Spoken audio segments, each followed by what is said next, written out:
reached the end of the first week in December, the first full week anyway, that is. Welcome to the program, kids. It's snowing like a motherfucker outside, and I wish I'd lived somewhere else. Also joining us this morning, besides my anger, is Andre.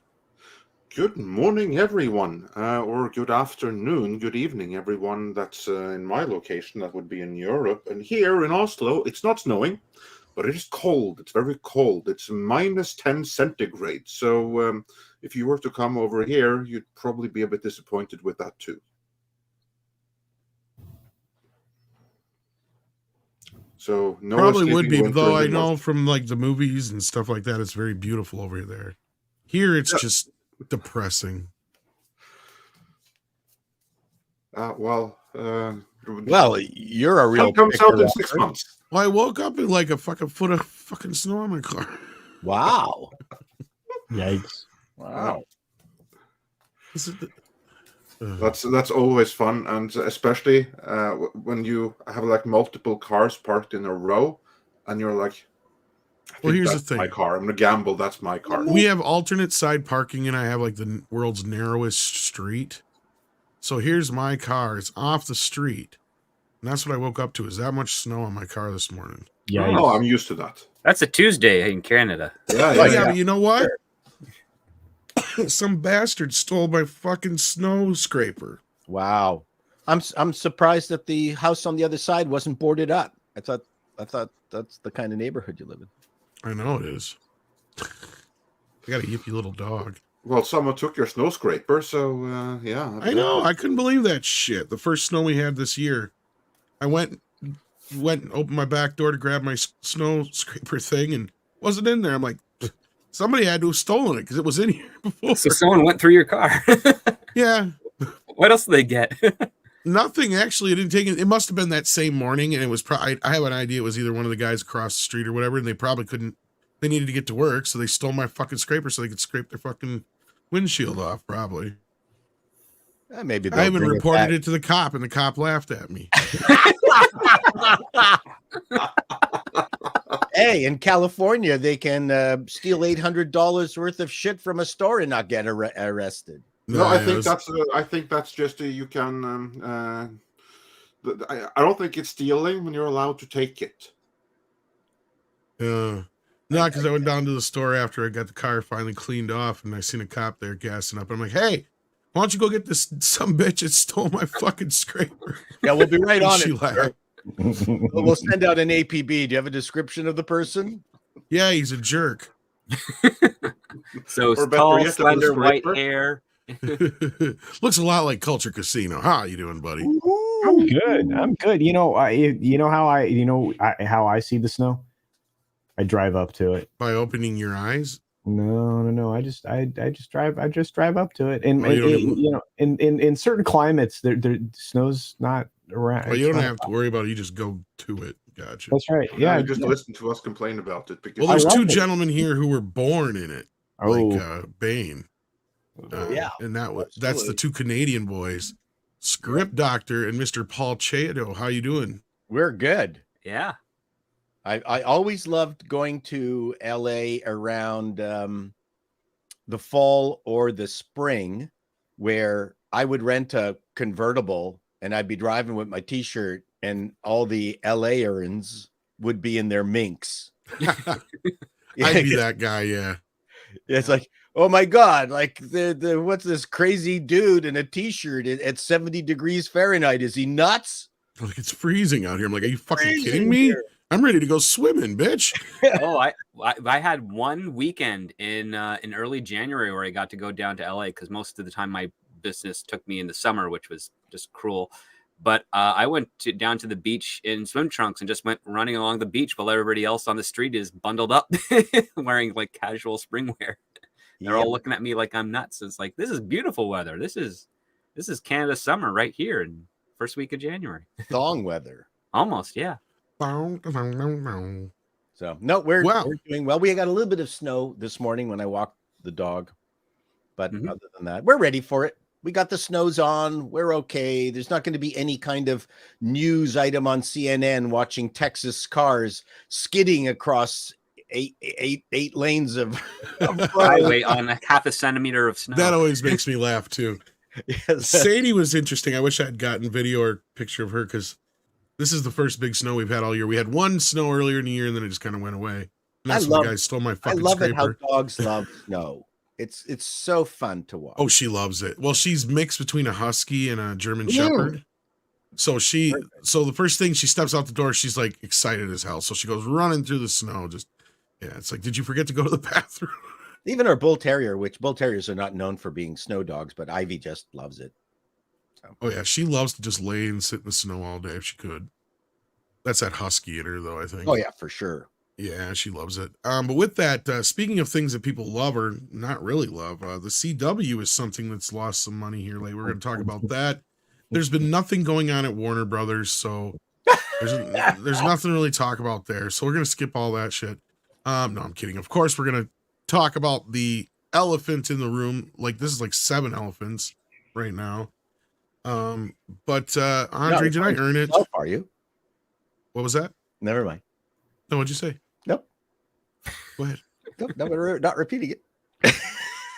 I can rewind and I can It was have a 6. cruel joke. You'll have to rewind it tonight. I like cruel jokes. One elephant for every member of the Justice League. That's pretty much it. 7 elephants. There you go. Oh, there's that too. I was gonna say, Andre, did I earn it or not? Yes, you did earn it. Absolutely. Well, I didn't mean the joke, Paul. I meant this. I fucking knew it!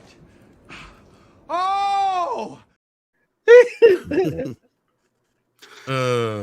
Yeah, we'll get into that later on here. What But, exactly did I know? From the title of the video, it was to panic about nothing, which we were very well aware of, and which we're gonna get to in due course here. But So CW, you're going to start with the CW? Yes, we're gonna start with CW though, because they're we have a couple of super small chats. potatoes to fry.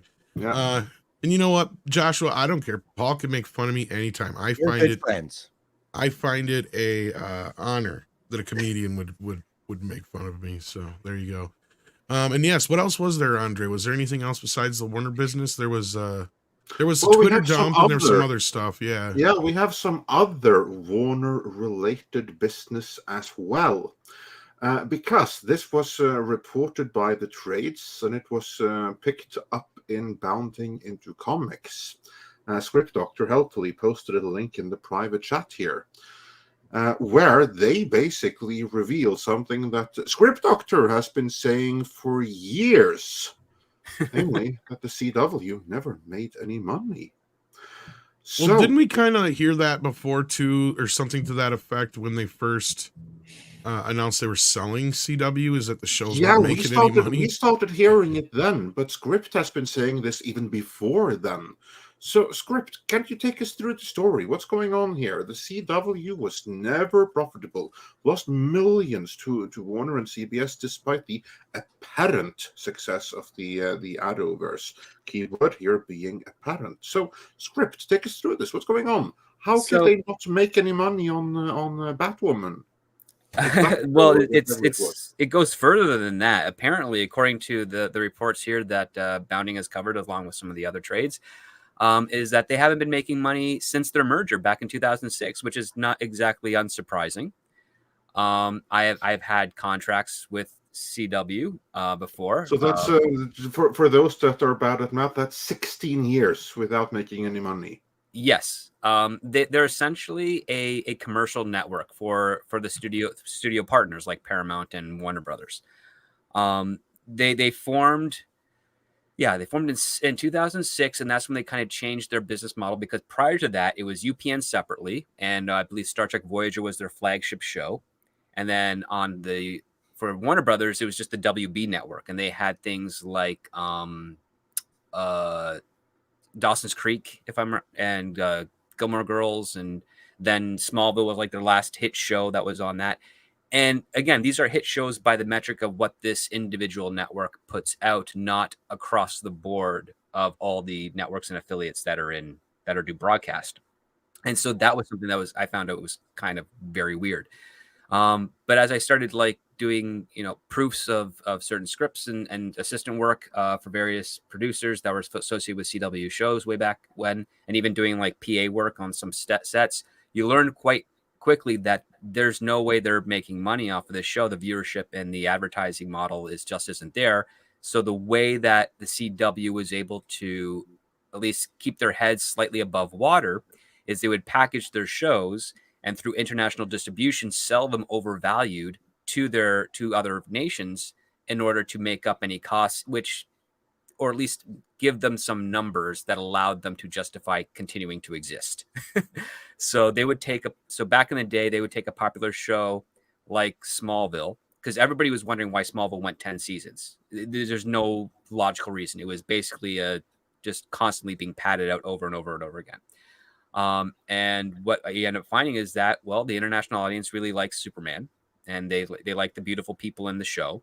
And they take a show like Smallville, package it together with like a Supernatural, which was also getting huge on the rise as well. And then all the other smaller shows around them, like I think they did the 4400 and a couple of other shows. They'd package it all together. They'd average what the value would be, and then they'd inflate that, and then they present that as like a discount package to affiliates internationally to make up costs.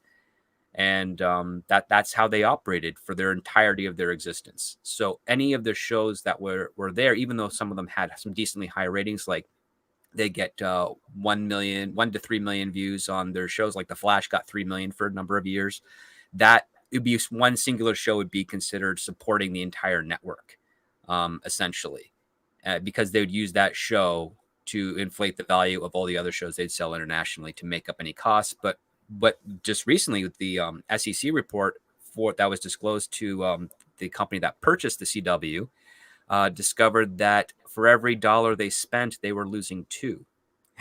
So, and that's just before any international sales. And that's a really, really, really bad business model to have. Well, and they also were parsing these out to Netflix and things like that as well. Oh, that came a little bit later, because again, they were doing this in 2006. Netflix started the streaming a few years later, but when Netflix came, that was a godsend to them as well. What about all the vampire shows they were doing? They were packaged as well with all the other shows, and that's how they were done. So I think they broke them up into, if I remember correctly, it was 8 shows per package that they would sell. And they would try to sell all those packages in another package that at a slightly lesser rate, not by much, like 2% or something of that nature. And they would sell it to affiliates in South America and Europe, Russia, China, Japan, South Korea, any market that would want to air it. They would sell it, and they would sell it for much more than what's worth. But they would use the social media popularity at the time as it was growing. Like Facebook just launched like the year prior to the CW, and that started trending certain shows. They would use that as part of their sales pitch to say like, this is why we're charging this much or selling it for this much and subject to negotiation, blah, blah, blah. And that worked for 16 years. Well, and it didn't hurt that, the networks, kind of offset some of that as well. Right. The two networks would do that. So if one of their shows that they liked didn't work well on the main network, they would try and push it off to CW because the different model that they had there would allow it to at least continue for a little bit. The biggest one, especially when it comes to the DC properties, was Supergirl. That was done on CBS. It did not do well. Even when they had a crossover with The Flash, that was the only reason that they were able to negotiate the deal to take it over to the CW, because the ratings got a bump there. So they were already canceled, I think, within 4 episodes technically. But Greg Berlanti, being the powerhouse that he was at Warner Brothers, was able to negotiate for a completed season under the premise that if we do an episode with The Flash and we get a bump, we'll take it over to CW. And CBS said, sure, fine, whatever. And then Calista Flockhart said, I'm not moving to Vancouver. And so then she was written off the show. But I remember hearing all that stuff around town at the time. It was pretty crazy. But yes, CW is basically not a real network.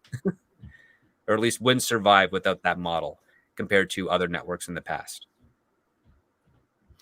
Mr. Chato, as a former network executive, Are you impressed with how the CW have been running things? Certainly at the beginning, I was always impressed with the fact that they were very laser focused on their audience. Now, the fact that they wasn't making money, that's a new revelation. Not shocking, but you went there for the vampire stuff. You went there for the Arrow, the Flash, the cheesy DC superhero stuff. So it was, I guess, is the point here that a laser focused television network doesn't work, or you just have to keep your costs in line with who your audience is. I mean, that's David Zaslav will know that very well when it comes to all the Discovery Channel properties, right? I mean, they know what they can spend on the cooking show, or or Barb's hike into the Himalayas show, or whatever it happens to be on whatever channel they've got it on. The CW, bottom line is, they didn't treat themselves like a cable show. They needed to keep their costs in check, and they didn't. This is the same argument with Bros. Everything you need to have a really good idea of just what it is that this is going to, how well this is going to work. You can't just spend a shit ton of cash and think it's all going to wash out in the end. So that looks like was their problem. But I enjoyed the network because that's where I went to get schlock. Well, that's the other part too, and this is something that I brought up before on this show, and also with Midnight's Edge After Dark, which is that since the CW's formation in 2006, they have never made a breakout actor as a network. Like they don't cast people that will go beyond their level of quality on a project. It's really hard to nail down. Like, even if you wanted to say, argue Chris Pratt, well, that was under WB and whatever show he was on, and he left that to go do Parks and Recreations, and that elevated him to eventual stardom. But if you take a look at all the CW shows that have come out since 2006 to now, not one of them that started on the CW made into a film career or like a huge success. I think the closest one was maybe Justin Hartley on This Is Us, but that's another network show. But he's not doing features. He's not getting tons of offers in any way or shape or form like other networks would do to make stars back in the day. And there's a reason for that. And I learned this from the casting directors, is that they'll look for good-looking people who can do what they need them to do acting-wise, but they're not necessarily looking for great actors, because they know a great actor will start getting offers and then will want more money, and then they can't afford them, and then they'll leave the show, and then they have to restart and reboot the show. And I mean, I didn't think that was a very good model to have, but it's what the CW did for pretty much its entirety. So they hired middling actors that they knew would never break out? Yes. Like, wow. Yeah.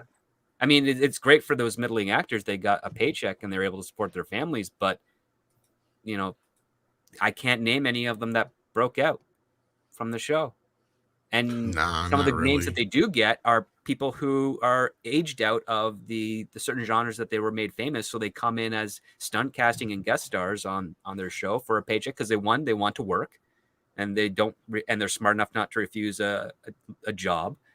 And then the other ones is like, well, they're kind of edging towards retirement or moving over into another field like directing or producing or what have you if they're no longer acting. Yeah, now that you say that, Script, there's not even by accident can I think of an actor who's had luck coming off of the CW, even a background character or one of the side guys. What about Stephen Amell? He got His one movie career shot tanked. with Mutant Turtles, and he's done. But he's got, I think, Heels he's doing for FX, I think.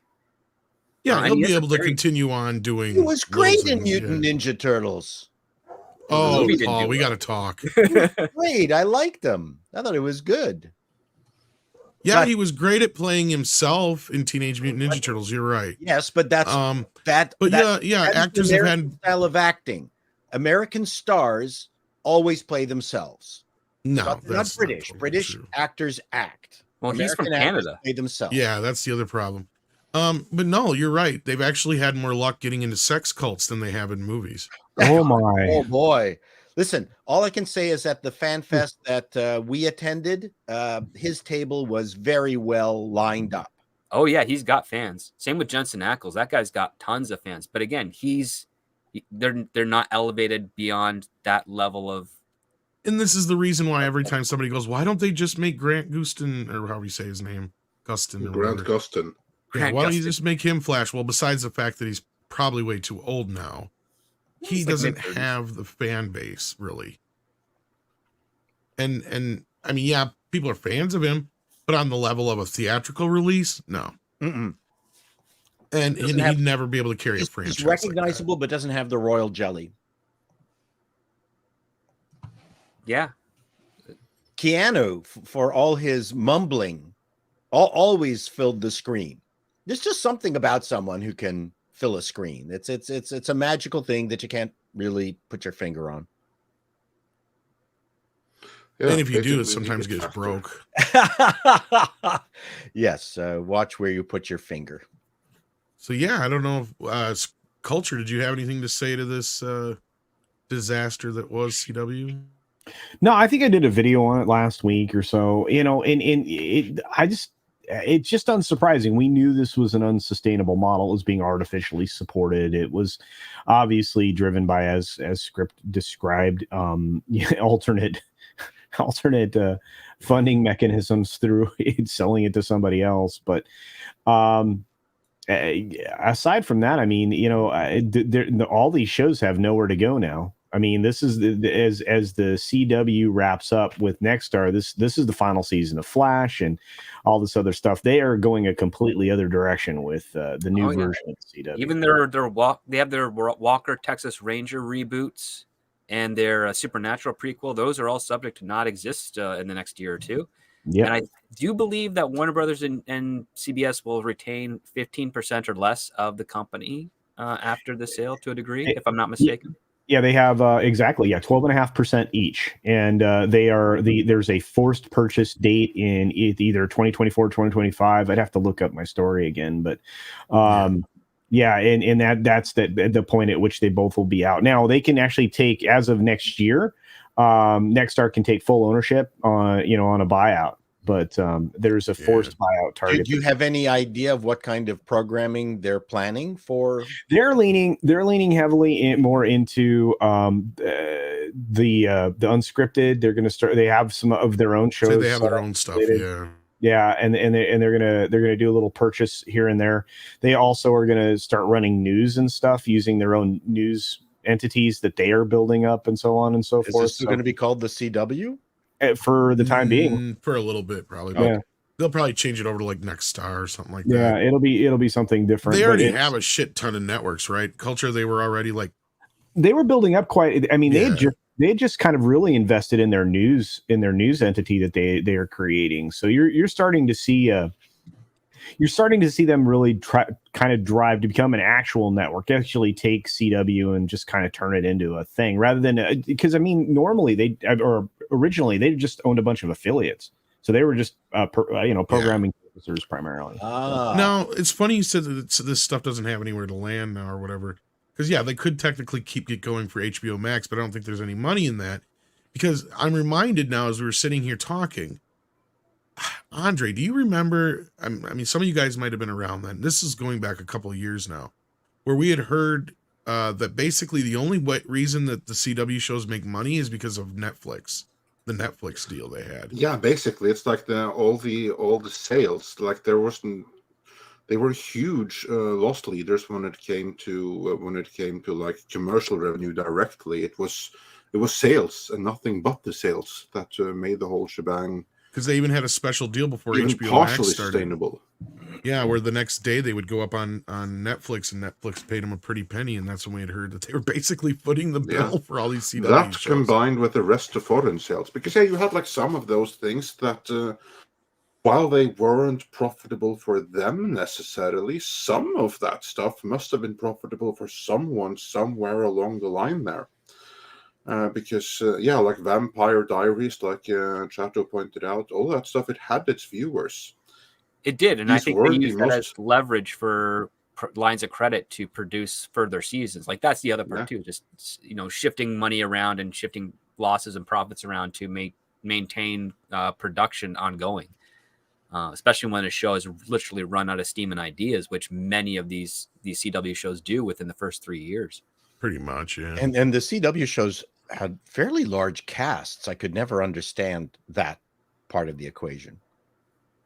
Well, that's what happens when you have to have a team for your male superhero, Paul. You can't, And they brought in Supergirl back into the fold briefly. And they did that. It's like they cut the budget of that big time. Well, this is usually how it goes. They get a set budget for their series, but they never get a budget increase. So when you take a look at the first half of like the first season, there's lots of exterior shots and lots of extras and people crowding the background to make the world lived in. But once you get to season 3 or 4, it's just the main cast standing in a room talking. You don't see anyone outside. You don't see any interacting. You literally had seasons of The Flash, which I used as basically an anesthetic so I'd fall asleep whenever I couldn't fall asleep.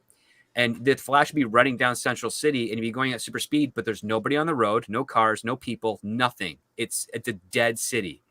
But he's running and he's super fast, and we're supposed to believe that there's other people living here and there's a threat, but you never see a crowd. Like there's no verisimilitude in their shows once they get to a certain point, because the actors negotiate higher salaries and they cut that money from their extras and day players.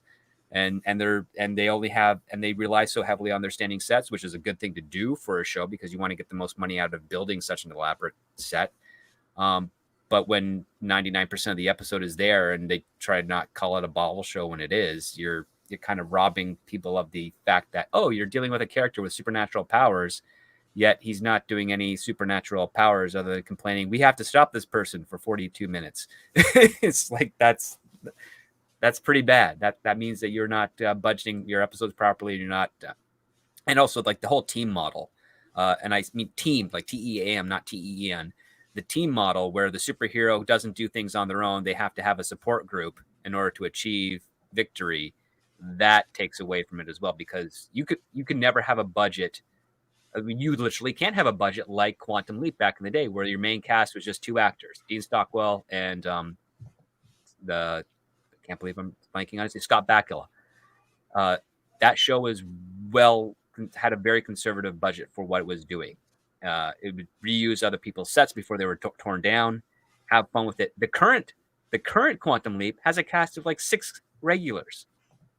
It's canceled. It's canceled. and it's really, well, there's reasons for that. But the thing is, it's very CW. It is. Yeah. It's a very CW show. You cannot have an independent, a single character of their own agency be a hero. They have to have a hacker. They have to have an administrator. They have to have a security guard, and then they have to have a love interest.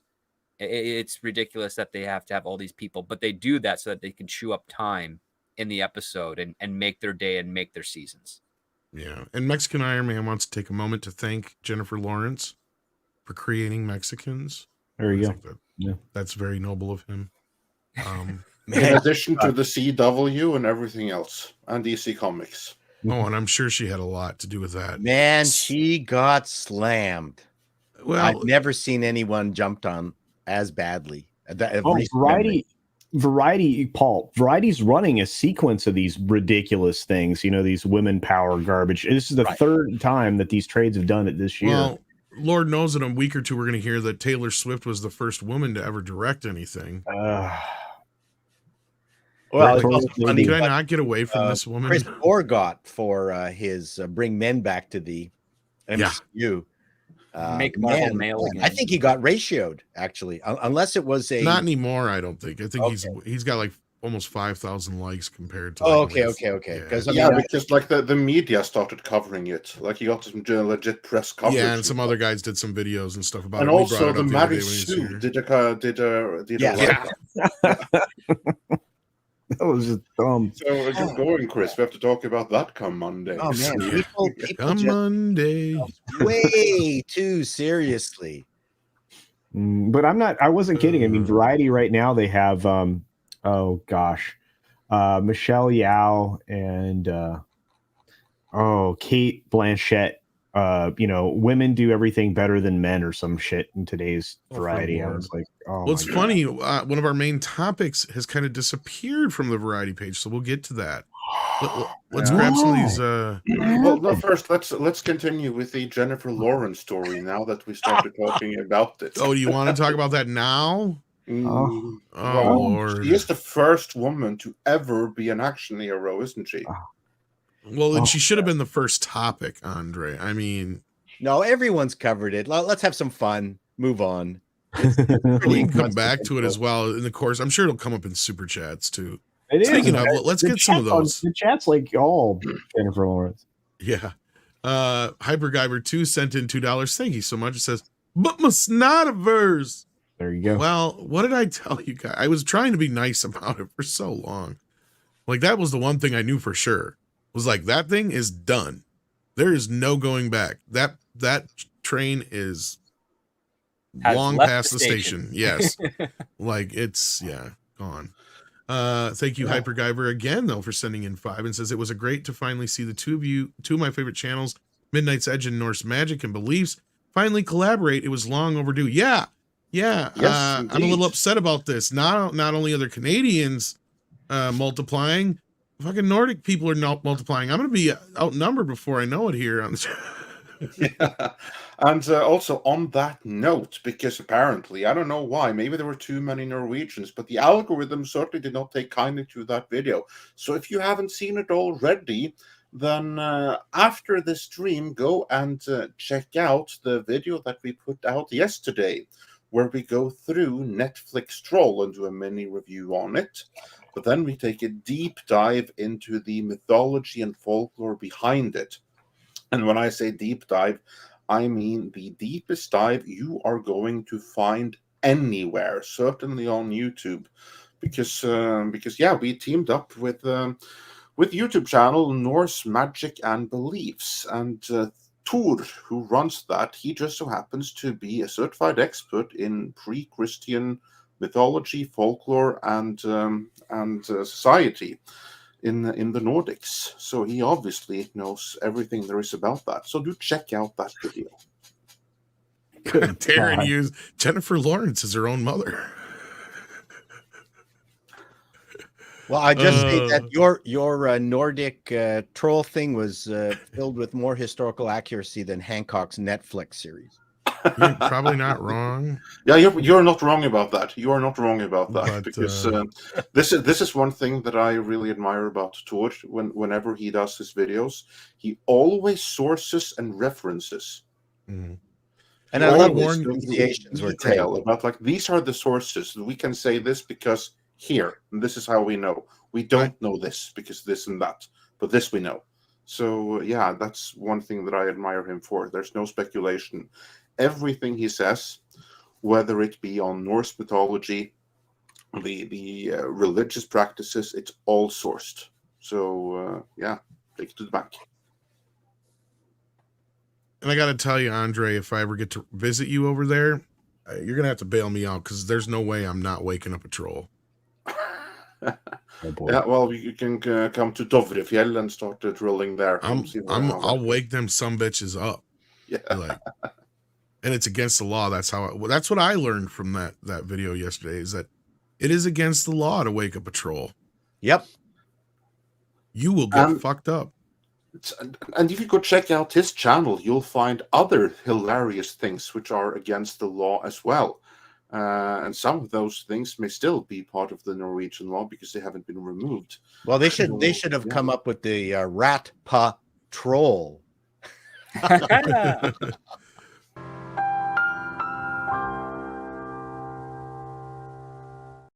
Ladies and gentlemen, will be here till Thursday. We're Enjoy teaching the stuff here.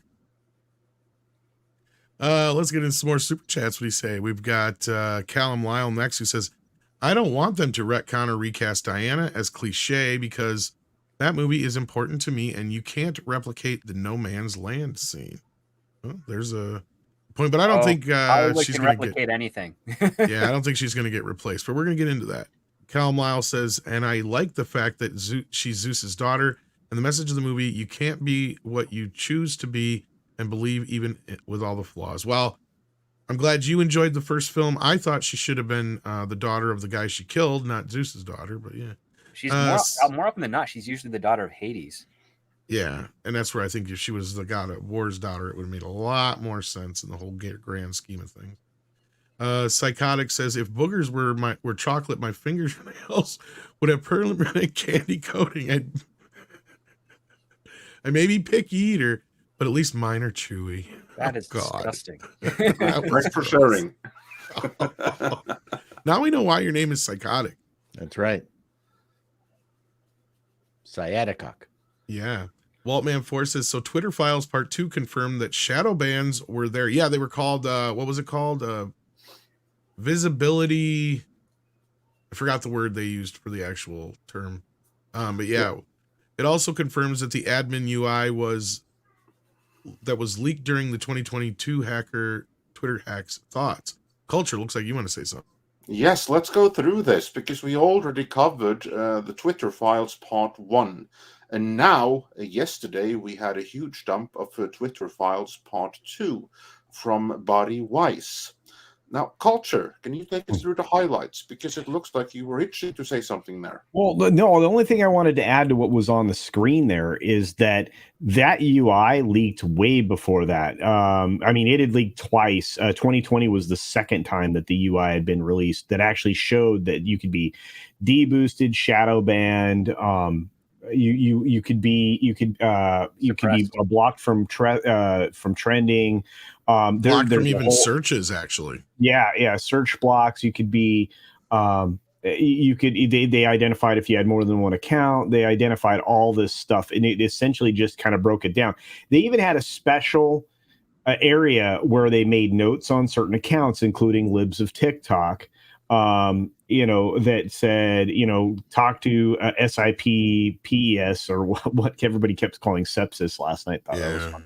But which is a special group that included Vinya Gade, whatever you want to call her, and many other people that were high level. Speaking of libs of TikTok, they also brought up that when the owner of that Twitter handle had their house and address leaked, doxed online. Yeah. It took them like over a day to get back to them, and then they also said, "Oh, there's no violation." Yeah, they did nothing about that. It's still that was okay. So doxing is all. Imagine if that was like Anidia Sarkeesian or somebody like that. Yeah, exactly. But basically, what their policy appears to be is that doxing is fine and dandy. Threats are fine and dandy as long as it's directed towards someone we don't like. And if there's someone that we don't like, and one have to keep in mind with what libs of TikTok were doing, they did not make any threats or anything like that. All they did was essentially retweet takes that people of a certain political leaning posted with pride and got loads of high fives and thumbs up and cheers for within their little echo chambers. It's just out here in the real world they look insane, and they don't like to be retweeted. No, they don't like that. They don't like that by the wrong people. And for that, they basically had to make up new regulations and policies and invent new ways of how to screw them over. Libs of TikTok, that is, not people they were retweeting.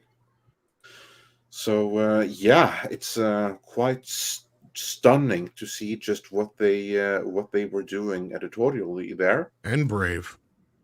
And what I find like even more frustrating is that they're definitely doing the same thing on YouTube. If anything, even worse. That's my frustration with it. Because on Twitter, it was exposed. But you think that Twitter was unique or something? No. It's the same thing across the board. It's going to be the same thing on Instagram and everything. It's just that on Twitter, you now have someone honest who is exposing the shadow banning that's happening behind the scenes. If only YouTube would do the same thing. Well, yeah, I thought it was interesting that Elon Musk said he wanted to buy Google and YouTube. I was laughing. But Like, yeah, I wouldn't put it past him to make the attempt.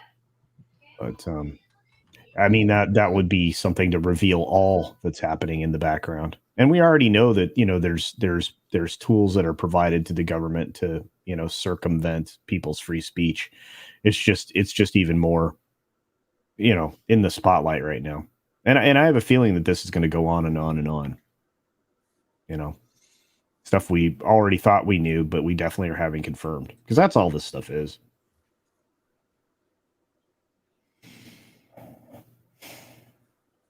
And I managed to pull up the thread reader version of the releases last night, so I can show you. This is Dr.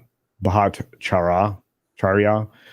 This is kind of a, you know, what it looks like on the back end. Here you have active, recent abuse strike, trends, blacklist, strikes, et cetera, et cetera. Yeah, and that's where I was talking about the visibility, whatever it was called, Yeah. where if you're being shadow banned. Yeah, this is Dan Bongino. You guys might be familiar with him. He's verified, active. You know, it gets all. This is what the back end looks like for anybody who was a moderator. So, and they had this on their phone. So this is why they never like worked, because they could do their job from their phone to just like turn people off. But you have, you know, notification spike. They search blacklist, you know, et cetera, multiple accounts, NSFW. That really limited the amount of views you were getting, you know, and all that. You have Charlie Kirk here. I love how they decide what's NSFW. Yeah. And again, I mean, and the do not amplify, that's another version of being shadow banned too. Yep. That's the thing. There's like 2 or 3 different things they can put on to basically shadow ban you, which is hilarious. Yeah. Well, that just makes things worse, where they probably have something like must amplify, because then you're gaming the system in the opposite direction. Well, and that's probably something that'll be coming to light in the very near future. Like this is, I'm sure, you know, heavily amplify or whatever. This is the libs of TikTok one though. Yeah. You can see here, you know, you have high profile, active, notification spike, trends, blacklist, recent abuse strike, Twitter verified. It has multiple accounts, strike count 2, high profile, NSFW, and other. Yeah, 2. And this is the other thing they showed on theirs was like they blocked them one time where they had proof they didn't do anything. Yeah. They just said repeated abuse. Yeah. That's all it said. See this top bar here where it says do not take action on user without consulting sepsis. Yeah. And that's an interesting thing. So you can see that the account that Libs of TikTok belongs to Chanya Rajchik. I can't say the name. Yeah. In November, 1.4 million, subject to 6 suspensions in 2022 alone. Each time Rajchik was blocked from posting for as long as a week. Twitter repeatedly informed Rajchik that she had been suspended for violating Twitter's policy for hateful conduct. But an internal sepsis, see, I think that's funny because it's a medical term. But anyway, memo from October 2022 says, after her 11th suspension, the committee acknowledged that Libs of TikTok was not directly engaged in behavior violative. This is what I was talking about. Yeah. And so it's a site policy recommendation. So it says site policy recommends that Libs of TikTok, 1.3 million followers not verified, in a 7-day timeout at account level, blah, blah, blah, blah.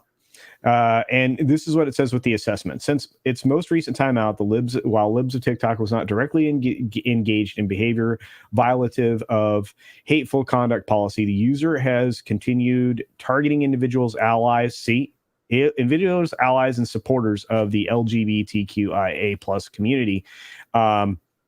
For alleged misconduct. No, they don't. They just put all Libs of TikTok does is put it there. So the committee justified her suspensions by internally claiming her post encouraged online harassment of hospitals and medical providers by insinuating that gender affirming healthcare is equivalent to abuse, and the word we can't say on YouTube, for maintaining one's, appearance. Yeah, because God forbid you call them out.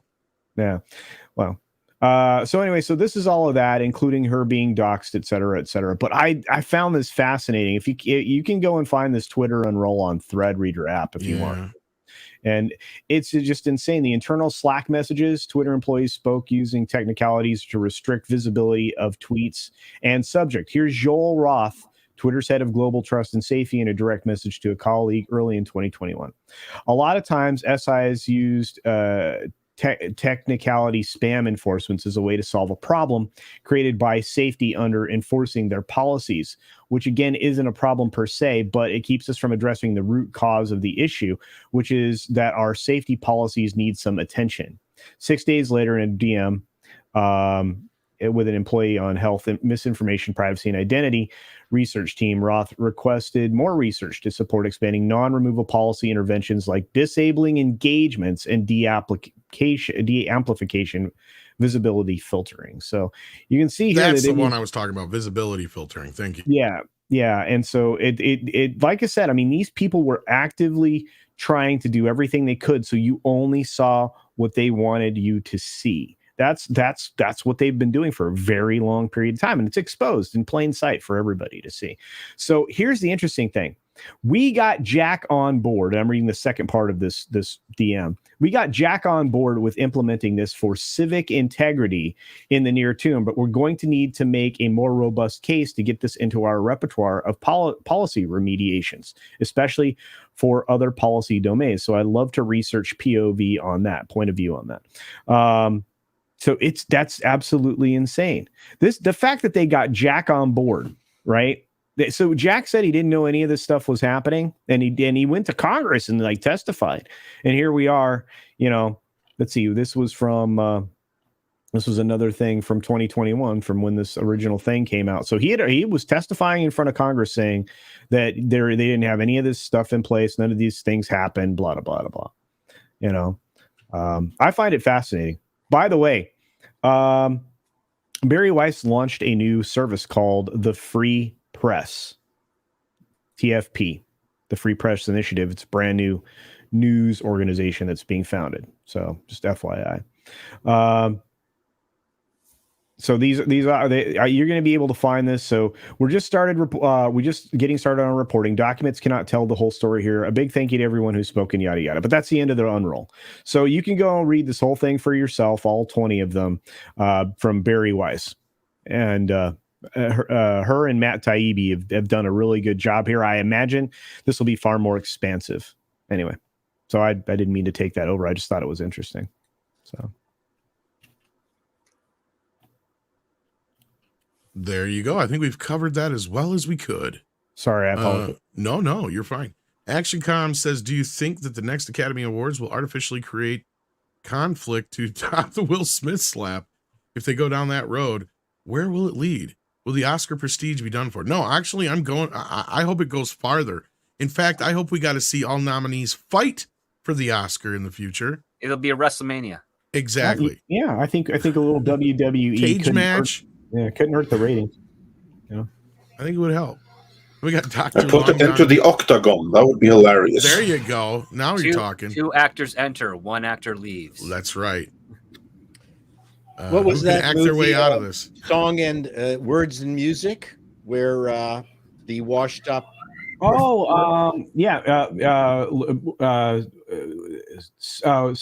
Music and lyrics. Hugh Grant and Drew Barrymore. Yeah. Yes, the washed up star went to a battle of the stars, but it was a real battle. They had to fight. Yeah, boxing. Yeah, they were like, that was so fun. Yeah, washed up stars. Yeah. So yeah, that was a fun little movie. Yeah, it was actually. It's cute. It's if you're looking for a rom-com that guys might be able to tolerate, that might be one of them. I would say that is one of the better ones. Yeah. They don't make them like they used to. No. When did that come out? Many moons ago. I'd say 2 decades ago. Almost. Yeah, I was gonna say 15, almost 20 years ago now. Are you serious? That was that not. long ago. Wow. Yeah, I thought it was funny. And what was the name of his band? Because I don't remember. Pop. That's right. It was Pop. Yeah. That was the music in it was fantastic. We're now making a tangent here, but they did such a good job of reproducing the music of the era.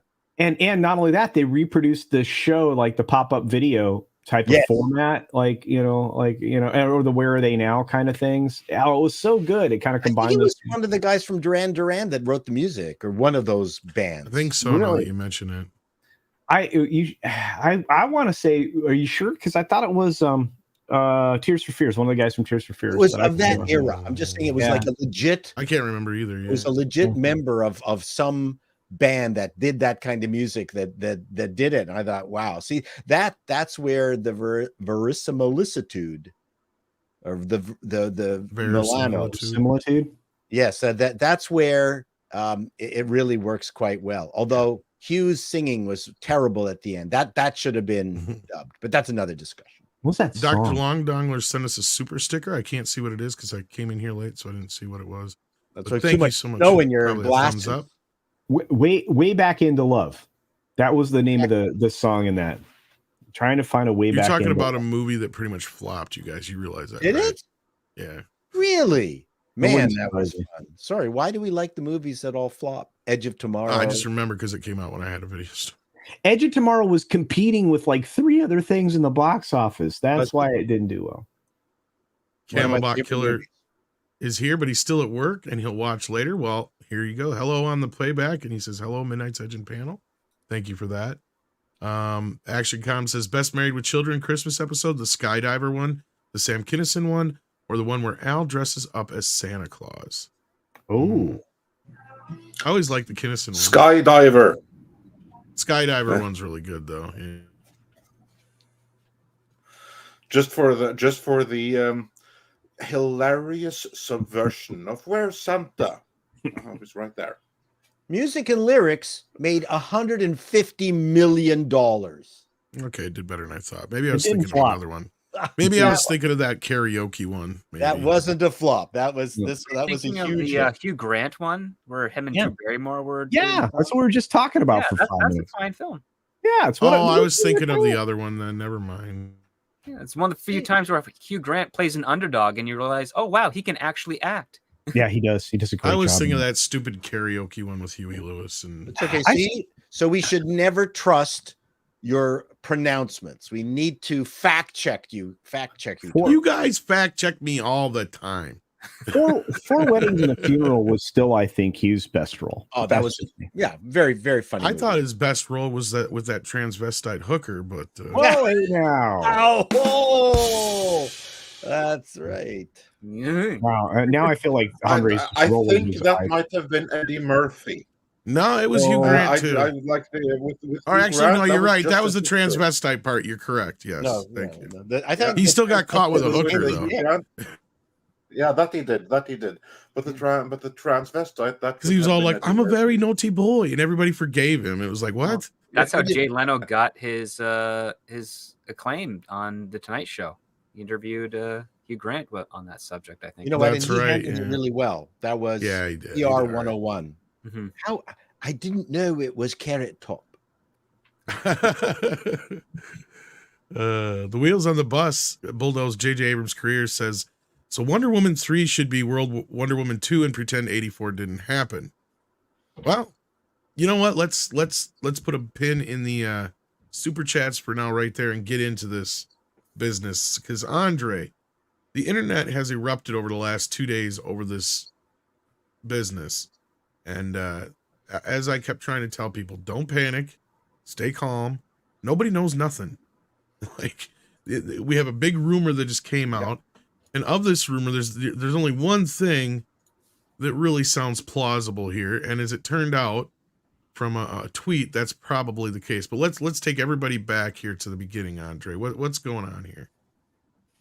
Yes. Tom, take everyone through this because my connection is a little bit. Oh, okay, wonky no right problem. now. But, All right, so this actually starts technically, I think it was Monday.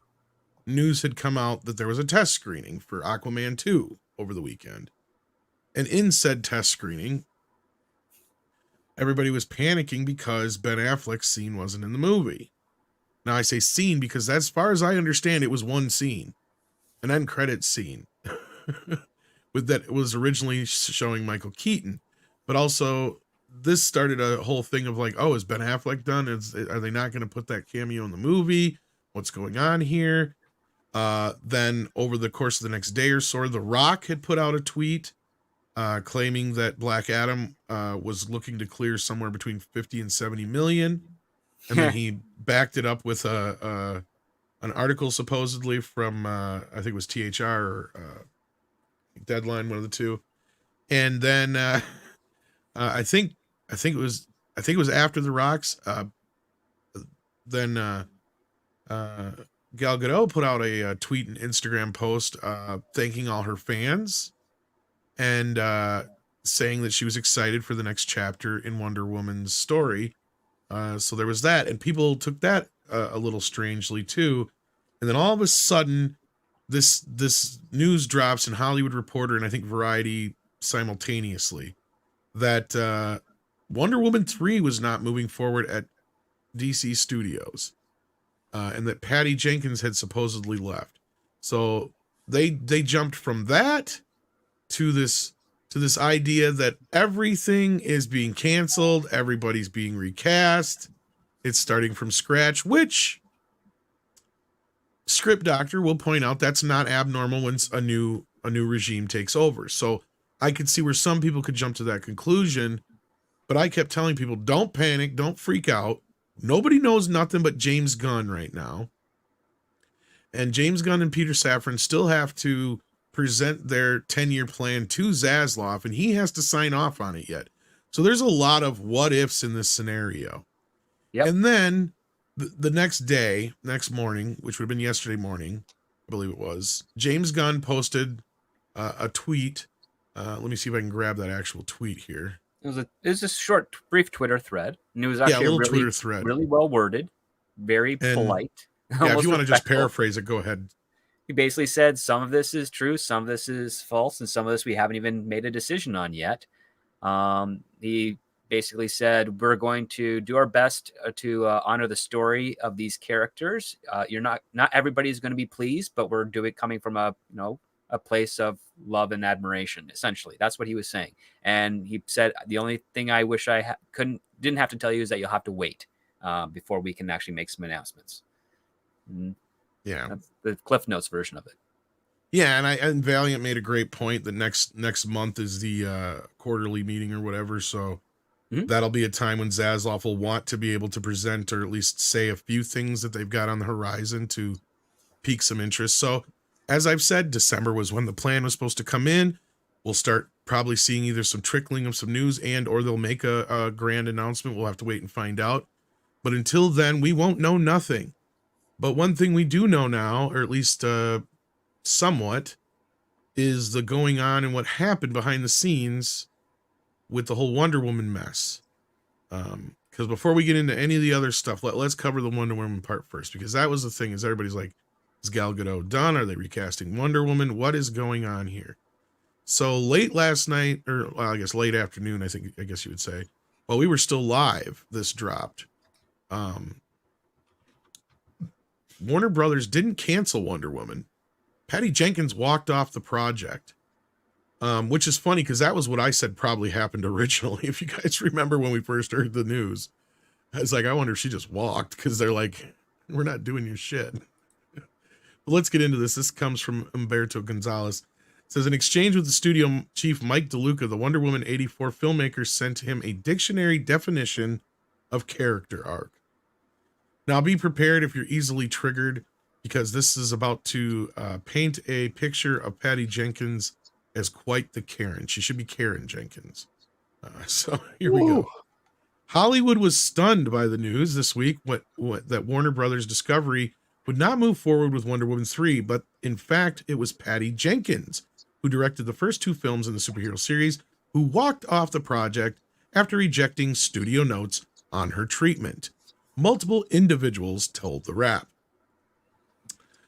Jenkins' exit comes as James Gunn and Peter Safran have been getting settled into their new roles as co-CEOs of DC Films and are busy plotting out the extensive multi-year plan for DC Films, TV shows, and games that they will present to Warner Brothers Discovery CEO David Zaslav next week, as I've been saying. But the two had nothing to do with what happened to Wonder Woman 3, the Wrap has learned. Now, it's funny that they punched that up. WDW Pro was on the show last night, and he thought that was quite interesting, too. So you might want to check out a reporting on that from there. Although Gunn and Safran have been given a mandate to reshape the DC landscape, Warner Brothers Discovery has ongoing enterprises that nobody was going to mess with, according to one insider. This includes Matt Reeves writing a sequel to The Batman. Interesting. J.J. Abrams' Black-led Superman from Ta-Nehisi Coates, which is another one that, as far as we know and heard of, is dead. So we'll get back to that in just a second. Todd Phillips' Joker 2, and Patty Jenkins doing Wonder Woman 3.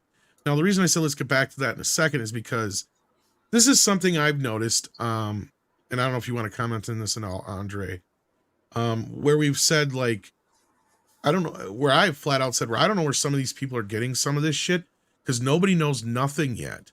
And I've been saying that for almost a month now or better. And we've known for a while that all these J.J. Abrams projects are pretty much dead. They're toast, every last one of them. So I'm starting to wonder if certain quote-unquote scoopers and people in the press are getting bad information or mixing it with old information. So what's your comment on that, Andre? Because we commented a little bit on that. I'm like, some of this stuff sends a red flag to me, like, yeah, these may not be people who actually are in the know as much as they pretend to be. Yeah, because half of this is either out of date information, or it could be fake information that is being released specifically to root out leaks. If anything, we have gotten the impression that James Gunn maybe doesn't like the scoopers that present these kind of leaks. And he wants to get rid of their sources. One way of doing that would be to release fake intel and see what comes where, because much of this stuff here is out of date.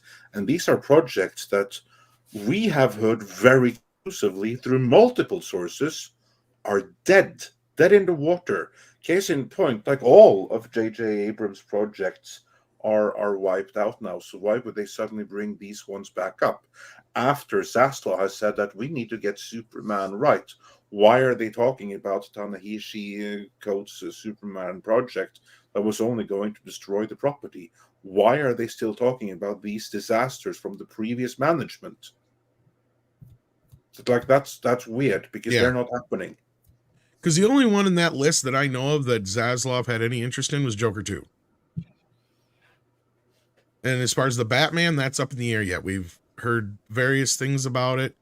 In fact, Paulie was talking yesterday about how he knows somebody who is on the staff of, and they're under rewrites right now, and then script backed that up. And he flat out said, yeah, they're not shooting now till February, which is exactly what Paulie had told us.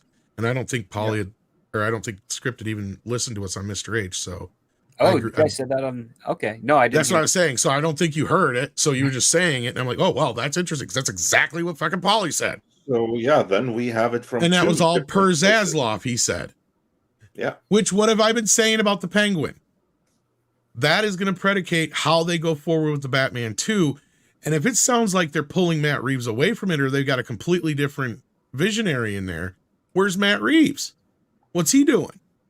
And that's where I've been saying, and Script Doctors also backed me up on this, is if the Batman was such a huge hit and something they wanted right away, that would have been fast-tracked right away. We wouldn't be sitting here waiting until 2025 for Matt Reeves to turn in a script. No, nor would you ever get an article in the trade saying that the movie is being delayed before it's even actually been developed. You don't do that. You can delay something if it's in mid-shooting because an accident happened on set or there's a post-production issue. You can't delay before you even started rolling film. And actually, Paulie's here. I'll send you the link if you're free, Paul, if you want to right here. hop in here. Well, we got another Paul here, too. See, he's Paul Lee. You're Paul. That's right.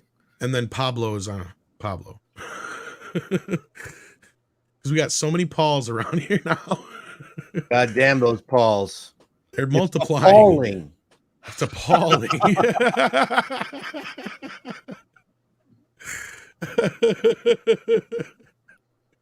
That was actually pretty good. Sorry.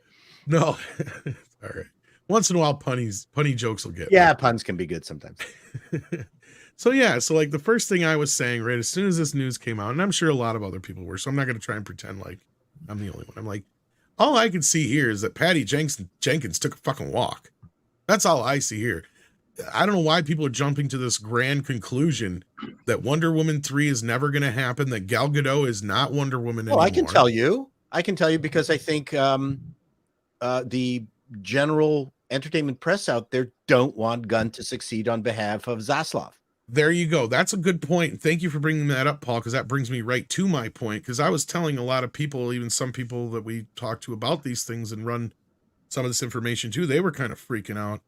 And I said, stop, guys. Think for one moment, just for one moment. If you were somebody who was, let's say, I don't know, a Hamada loyalist, how the hell would you freak every fucking fan out? And I mean, not only that, every non-fan out at the same goddamn time. Doing this, because if you're announcing that this is gone, you're going to have Snyder fans pissed, a lot of the general audience pissed, the feminists pissed. I mean, if you got it out there that they're canceling Wonder Woman, do you realize what kind of a big fucking hooskow? We saw the result of that hooskow, right? And it didn't even go to that extent. So that's what I was saying, is like, if somebody wanted to start a fucking brush fire, they sure knew how to do it. I don't know. Of course, because the precedent is that when a new regime comes in, all the old stuff is usually thrown out. Which makes it believable. Yeah. It's like, that's just the, and here's the other part too. Even with James Gunn's tweet and any speculation you have, it is very logical to believe that he is going to salvage what has been done, and not in the sense of like, oh, I'm going to pull this up and refurbish it. No, he's going to take all the good parts that still work, and he's going to make something new with it. That type of salvage, like when you're rebuilding a car, a classic car, but you have to get parts from various different years and different cars that work to make something look good and function properly. It still looks like the original, but it's its own new thing. It operates properly. It drives smoothly. All those types of stuff. It's not like you're taking something that's broken and just putting some Band-Aid on it, which is what DC had been doing for the last 8 years. Correct. It's actually very heartening to hear how this is playing out, because it actually sounds like someone with a plan. Yeah, and let me finish, because this gets even better. This is amazing. Last week, Jenkins turned in her treatment for Wonder Woman 3 to the studio, according to insiders. Warner Brothers Film Group chairpersons, CEOs Michael DeLuca and Pamela Abdy didn't think the treatment worked and decided not to move forward with the film in its current iteration. Gunn and Safran, who had nothing to do with the decision, they said it again, also agreed with DeLuca and Abdy that the treatment didn't work. DeLuca and Abdy spoke to Jenkins first and communicated that they didn't get the treatment, didn't think it was the right direction for the franchise, and asked Jenkins if she would consider pitching something else for an IP in another direction, which is something we did here, was that she was supposed to bring another pitch to the table, but that didn't sound like it was going to happen. But according to one insider, Jenkins refused and let DeLuca and Abdy know they were wrong, and they didn't understand her, didn't understand the character, didn't understand character arcs, and didn't understand what Jenkins was trying to do. Well, and I'm sure their thoughts was, Patty, nobody understood what you were trying to do with Wonder Woman 84. That only made sense to you, bitch. Like, there actually was a movie in there. It was just really badly done. It was just a bad movie, yeah. There was a movie in there. I saw it. I went, oh no, I agree. There is something in there. I don't think they knew that there was a movie in there. Correct. I was just bringing it up to point out the irony. Your writer. I just brought it up to point out the irony that this is the individual who was responsible for Wonder Woman 84 saying this shit. Yeah, no, I mean, that's just silly. And I mean, the opening too. I mean, so exciting to have a battle in front of 23andMe. that was. So she just told the new heads of Warner Brothers to basically go fuck themselves. Okay. Wow. To underscore her point, according to the first insider, she had to add insult to injury. Jenkins sent an email to DeLuca that ended up with a link to the Wikipedia definition of character arc. But we're not hearing anything from Gal Gadot, and number one, I think that's smart. We heard one thing from her. We did? Yeah, she put out her post that she thanked the fans and she can't wait for the the next chapter. Right, Wonder right. But Woman's, she hasn't said, I am following Patty to the ends of the I world. think that tweet was her saying that she wasn't following Patty. That's what I was insinuating from the start. Exactly. Yeah, That's exactly what it was. That was her saying, this bitch is crazy. I'm staying with Wonder Woman. Because remember, Patty Jenkins never chose Gal Gadot in the first place. It was Snyder. I've always heard that Gal Gadot made it work with Patty Jenkins, or rather, they made it work with each other, but they were never each other's first choice. Snyder picked her. Yep. Exactly. There was always some level of friction there, and apparently, that friction continued onto the Cleopatra thing, which is why Jenkins is no longer doing that. And I have to say, I think it's really stunning and brave of Jenkins to do this and act like so unhumble and so Karen-like to the heads of a new studio. You can do that if you have a million other options, but there's a reason for this. Wonder Woman. I get you, Andre, and you're right. And right now, we don't even know what the fucking status of whatchamacallit, Cleopatra is. Script brought up a great point though last night. She's doing this on purpose. She wanted to walk. She was going to walk no matter what, probably, because she knew that she was going to get fired. And instead of getting fired, is if she walks, then it looks better for her in the future. That's the big difference here. Yeah, if she can quit over basically creative differences, she can still use what's left of her reputation to get another project done at another studio. Because she already got a massively hard hit when her Rogue Squadron script treatment was was submitted and completely rejected by Disney. That's how bad. You got to be that bad to be rejected by Disney. Oh, yeah. That's really bad. I think one of the things, and we're talking about Jennifer Lawrence too, is that the comparison between Lawrence and Gadot is shocking in terms of education and military service. So I think you've got an unbelievably smart woman in Gadot who's actually maybe starting to age. And I mean, I think Zaslav knows that you need to get her into at least one more Wonder Woman. No, I think they'll give her one last one, like a farewell Wonder Woman thing for her trilogy, and then they'll get someone new. And as I was saying last night, Gal Gadot, I mean, yeah, I think she's an okay actress. She has a very beautiful face, but she doesn't bring the butts to the seats for the movies that she does. She has a nice butt. And it's very, very tiny. But yeah, like I was just reviewing her filmography, and aside from the DC stuff of her theatrical things, she's only done Red Notice and Death on the Nile and Fast and Furious. Well, that was before Wonder Woman and Justice League. Oh, he's talking about after, but yeah, no, you're not wrong. Script. She needs Wonder Woman more than Wonder Woman needs her. No, absolutely, and she does fill the screen as Wonder Woman. I mean, she does it. She has presence, absolutely. Yeah. And she has a fan base. So in that respect, like she's going to make the right move here, I believe. And then there's just a little bit more to this. So according to this insider, she doesn't want to allow them to have a seat at the table to have an opinion on something new that she might come up with. Representatives for Jenkins did not respond to requests for comments, and Warner Brothers declined to comment for the story as well. The studio hasn't killed the Wonder Woman franchise altogether. And Gal Gadot, however you say her name, is still attached to the role at this point. The studio has yet to discuss with Gadot how she feels about continuing as the Amazon warrior without Jenkins and hopes she wishes to stay on. Where are they getting this from if the Warner Brothers declined to comment? But on Tuesday, and this is what was talking about, Paul, she tweeted out a few years ago, it was announced that I was going to play Wonder Woman. I've been so grateful for the opportunity to play such an incredible, iconic character. And more than anything, I'm grateful for you, the fans. Can't wait to share her next chapter with you. So that tells me that she's more, I don't know about her not talking to the studio. See, that I don't know if I buy that. I think she was privy to this whole thing, to be honest with you, because the timing of this whole story coming out, this is what kind of bothered me, because Script, you and Andre, and even I at first kind of thought the same thing, and I'm sure Culture, and I don't know, Paul, if you had saw it or not, but when it came to Rock's initial tweet, I'm like, This motherfucker's vying for a job. Like, why is he trying so hard to do this? And then all of a sudden Gal's tweet come out and I'm like, wait a minute, something's going on here. There's something in the shift in the movement.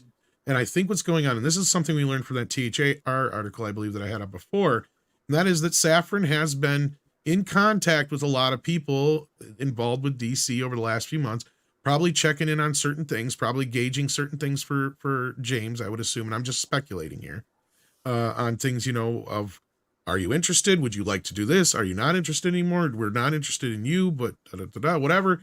They're talking to them about all these things, probably trying to figure out and build where they're going to go from there. Because Gunn said in his tweet, they are going to build upon what worked and fix what didn't. And that to me tells me exactly what I've been saying from the start. And that is that some of these people are going to stay, some of them are going to go, and some of them you may see return in different roles. And I said that way before this Lobo talk came into the picture too. And now that's starting to pick up. For those that may not believe that, go and check back in our Warner and DC playlist, because I believe 3-4 months ago, we published a video about, like, what's the future of the Snyderverse, where we said, and these are your there words, is no Snyderverse. Exactly that. The future of the Snyderverse depends entirely on how you define it. Do you define it as the cast? Well, in that case, select cast will continue. So there's that. But in that case, we never left the Snyderverse because that cast is still there. Do you define it as the storylines? That ain't coming back. Snyderverse is dead, if that's your definition. Yeah, technically, this last movie will be the Aquaman one. Technically, yes. Otherwise, that's why they keep calling it the Snyder trilogy. Because as far as Warner Brothers is concerned, that whole little thing is just its own little also ran kind of thing. Like, yeah, that's what I kept getting alluded to, basically. Go ahead, Culture. No, the only thing I want to add is because you guys have mentioned Cleopatra a couple of times and all of that. And of course, some stories dropped yesterday related to, the Wonder Woman thing, including one that said that the most recent treatment was handed in quite a disarrayed manner. Some people suggesting Cleopatra? No. The Wonder Woman. Oh, the Wonder Woman one. Okay. With Cleopatra, though, because you guys had mentioned that, there's no production date set for that. Nothing's moved forward. They changed. Yeah, that has kind of became stale. Like it just went dead. Yeah, Patty's not even involved anymore. It's Carrie Scogland. I think that's right. She lost that right after. I forgot all about that. Right after Rogue she Squadron. Didn't have Cleopatra. She didn't have Rogue Squadron. She obviously doesn't have Wonder Woman 3. What prospects does she have now? I'm like, who's, she seems difficult to work with, based on this article from the Wrap. So I don't know. I've not been optimistic on this for a while now. Again, I had a member stream yesterday and we talked a little bit about this again. Some articles had come through and talking about all these projects that are there. They're not there. And that would include Wonder Woman, obviously. I can see them turning down Patty Jenkins. Patty's not making friends. Didn't she go to television for a while? Or she was raising her kid. Yeah, she was directing. Yeah, I was going to say, maybe she'll go back to TV or something. Well, I mean, you consider we are now 2 years separated from the announcement of this Cleopatra film, and it has not done anything. It's a dead pop. Yeah, that's right. I forgot Patty wasn't even a part of it anymore. You just reminded me. Thank you. Yeah. I totally spaced that part out. Yeah, I think she's kind of like on this point where she's just gonna, maybe she'll just go do some smaller movies or something.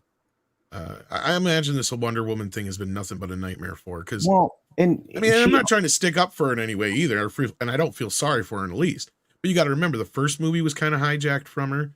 The second movie was her own thing, and that thing failed miserably. So at this point, she's better off just kind of going with her tail between her legs and doing something small and gaining her status back as a she's always inserting agenda into what she does, though, and that also included the way she there's a place for that in independent stuff, though, Culture, but not in this shit. I agree, but you got to make money, and I think the studios are desperate now to make money. I mean, if if you look at, even in animation, studios are losing money, which is ridiculous right now. I don't know. I feel like, maybe these people have had their run and the studios are finally going, we can't afford to do this anymore. We gotta. I agree completely. And also, I submit that in the case of the first Wonder Woman, the reason it worked was that it was taken away from her. Had it not been, it would have been a disaster. Away for a reason.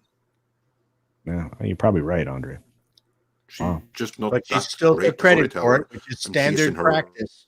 Yeah, she got credit for it. Standard practice. own I mind. remember there's controversy that the Anyone test else's. ratings for Wonder Woman were quite atrocious in the early stages, and they had to reevaluate everything. Can I ask, because you guys were talking about there was a story in Wonder Woman 1984. I think I think there were 3 stories, and they needed to pick one. I really do. You know, and I'm not a big fan of monkey's paw stuff, but if you were going to stick with that storyline, stick with that one. Yeah. I just, you know, and then of course, you know, the issues around the oh gosh, I forget his name. And the Steve inheriting another person's body. That was a big mistake. That was a huge error. You know, and I'm like, just They bring him avatared back. him. Yeah, just bring him back. And then you don't have to deal with the alleged, you know, inappropriate behavior. That or Inappropriate use of someone else's body. Yeah. That or pull a Captain America and have him be like the grandkid. Huge. Well, they did that in the original Wonder Woman show. The Steve Trevor in the first season was World War II, that's and right. Steve Trevor in the second season was his kid, Junior, and in the 70s. So, well, you know, Forgot all about that script. 1984 was a clear lack of leadership example, because if I got that pitched to me, I'd go, why are you jumping all these decades? We've got several other decades worth of time to exploit and make money from before you bring it all the way up to 84. Are you kidding me? So yes, she's not going to die, but don't take it from World War I all the way to 1984. You've just now, you know, crippled all skip 60 years of content. Should have been in World War II anyway, Content. especially when you got WW1 for Wonder Woman 1, World War 1. Yeah, Wonder Woman 2 could have been set during World War II, got the rise WW2. of communism, for fuck's sake. I mean, I know. Well, and that's why I said she should have been the daughter of the God of War. The guy, what's his name? Well, Ares or whatever. Ares is the God of War. Hades rules hell. Well, as I was saying, I know in the comics she's whatever, but in the movie, the way it played out, that's why I hated the ending, was because not only was it because it was shot on a soundstage, but it was like, why isn't he her father? That would make complete sense, because it would be a reason why her mother would lie to her, wouldn't let her fight, wouldn't let her leave the fucking. That's still a different issue with regards to them throwing away the opportunity to bank on decades of stories. Very similar to Well, I was getting to that, Paul.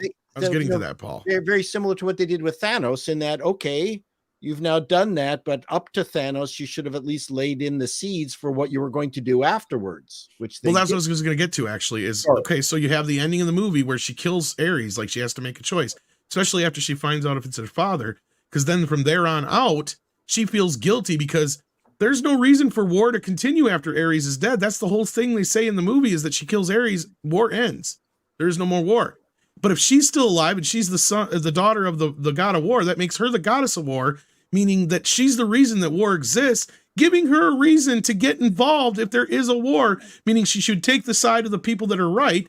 Bingo! You have her involved in every single fucking war there ever was because she feels guilty. Right. But can you gives her motivation? Can you go back? Can you go back and say, okay, now let's go back and show what she did in World War II? That's what I was saying. Is then the second film could have been World War II. No. Yeah. But they've blown it, and that's my point. That they've pooched it. And then in part 3, you could have even jumped through a couple of the smaller wars right to Vietnam, because that was a bit more, Korean War was aggressive. Korean War too. You could even you could do that in 3, and then maybe 4 be Vietnam. But I was just saying to get to the more of the harsher of the conflicts. But yeah. But still, it's you could have done all kinds of stuff. You could have been on the deck of the aircraft carrier when Bush says mission accomplished. Mission accomplished. Yep. Or even in the 3rd film, that's where you could have done like a bit of your jumping ahead to now. Like go through a lot of those wars real quick. But anyway. So that's just so my point is a lack of management, creativity, and foresight, and knowing that you want to make money with these properties. The Frantics did a sketch where Thomas Edison, one of his employees, a young man, came up and said, "Mr. Edison, sir, you are not the smartest man in the in this shop. I mean, here you've got this wax roll gramophone here that wears out within minutes. Yet I have created this aluminum disc that has fantastic sound and will last forever." And Thomas Edison said, "Yeah, but I can go from this to 78 vinyl, 33 vinyl, to cassette tape, 8-track, and make all this money in between. And you've just now jumped." You're wrong. Jennifer Lawrence invented all those things, Paul. Actually, with the Jennifer Lawrence thing, I am surprised that with Viola Davis, she didn't say that she starred in the Warrior. She practically did. That was the thing, is she made that whole interview about herself. No, but I think that would have been great if she had said, "And my role in Warrior King," was it Warrior King? Yeah, Warrior King. Or Woman King. Woman King. So yeah, Woman King. And that would have been hilarious. She says, and it was like so great to be starring in Woman King and have Viola Davis go, "Well, what? Huh? That was me." Well, my favorite bit of that, Paul, was when she goes, "Enough about me. Let's talk about you for a minute." Now, when I start in, those are the exact words she used. Yes. Kept going. I have a friend that does that. I have a friend that goes, "Okay, enough about me. Tell me about your thing, Paul." "Well, okay, so." And I mean, as an interviewee, I know kind of what she was doing, and I'm not making excuses for her, because I've done that before too. You'll give an example to something, and then you'll allow but usually in an interview, you cut that bit out. Right. Like, and we've done it many a time. Like, there's tons of our interviews. A lot of the stuff that hits the cutting room floor is like Andre and I fanboying over something. Well, she's or whatever. not the smartest. No, she's not. Floor. And I had a bad simile there. And she said that, she's constantly anxious about the level of her education, but I don't know. Well, that's what happens when you're. She's been interviewed so many times that she should know the game. I mean, if she's going to be acting and performing scripted, then she should have gone and gotten this scripted by someone. Well, speaking of acting and go ahead, Culture. Oh, I would say that it was partially enabled, and this is the problem with these things that Variety and these other places set up. These people are surrounded by sycophants. They're in their little bubble, and they're talking to each other. So it's their safe space to say whatever complete nonsense idiocy that's going to, that's going to be reflected back at them in kind, because that's how the game is played. It's like, I'm going to virtue signal now. You can virtue signal now. I'll virtue signal, and it's like this is how puffy we want to make each other. The problem is that when presented with actual information and facts, that they've revealed themselves to be as vapid as advertised. I mean, that's just my opinion. I could be. No, the actors generally aren't the smartest. I know. I don't want to say horrible things about them, because I might have to hire them one day. I don't want them to point to this video and go, "I saw that video. I'm never going to work with you." I don't want that. Really? Yeah. You think that would do it? I mean, Bishop Cruz says Glad Tom doesn't write movies. Why? Because I actually write better than Patty Jenkins, or what? Like, I don't get it. Was it that bad? I thought that was a pretty good take. Yeah, all right. 1984 was terrible and revealed how incompetent Patty Jenkins. But anyhow, there's a few other actors involved in this. Jason Momoa is one that we've talked a little bit about already. So let's quickly address that. The rumor has been permeating that he will jump ship from playing Aquaman to playing Jason Momoa in the DC films going forward. Although I have thought about it. You mean Lobo? Yeah. Did I say? Who did I say? You said Jason Momoa. He's playing himself. Yeah.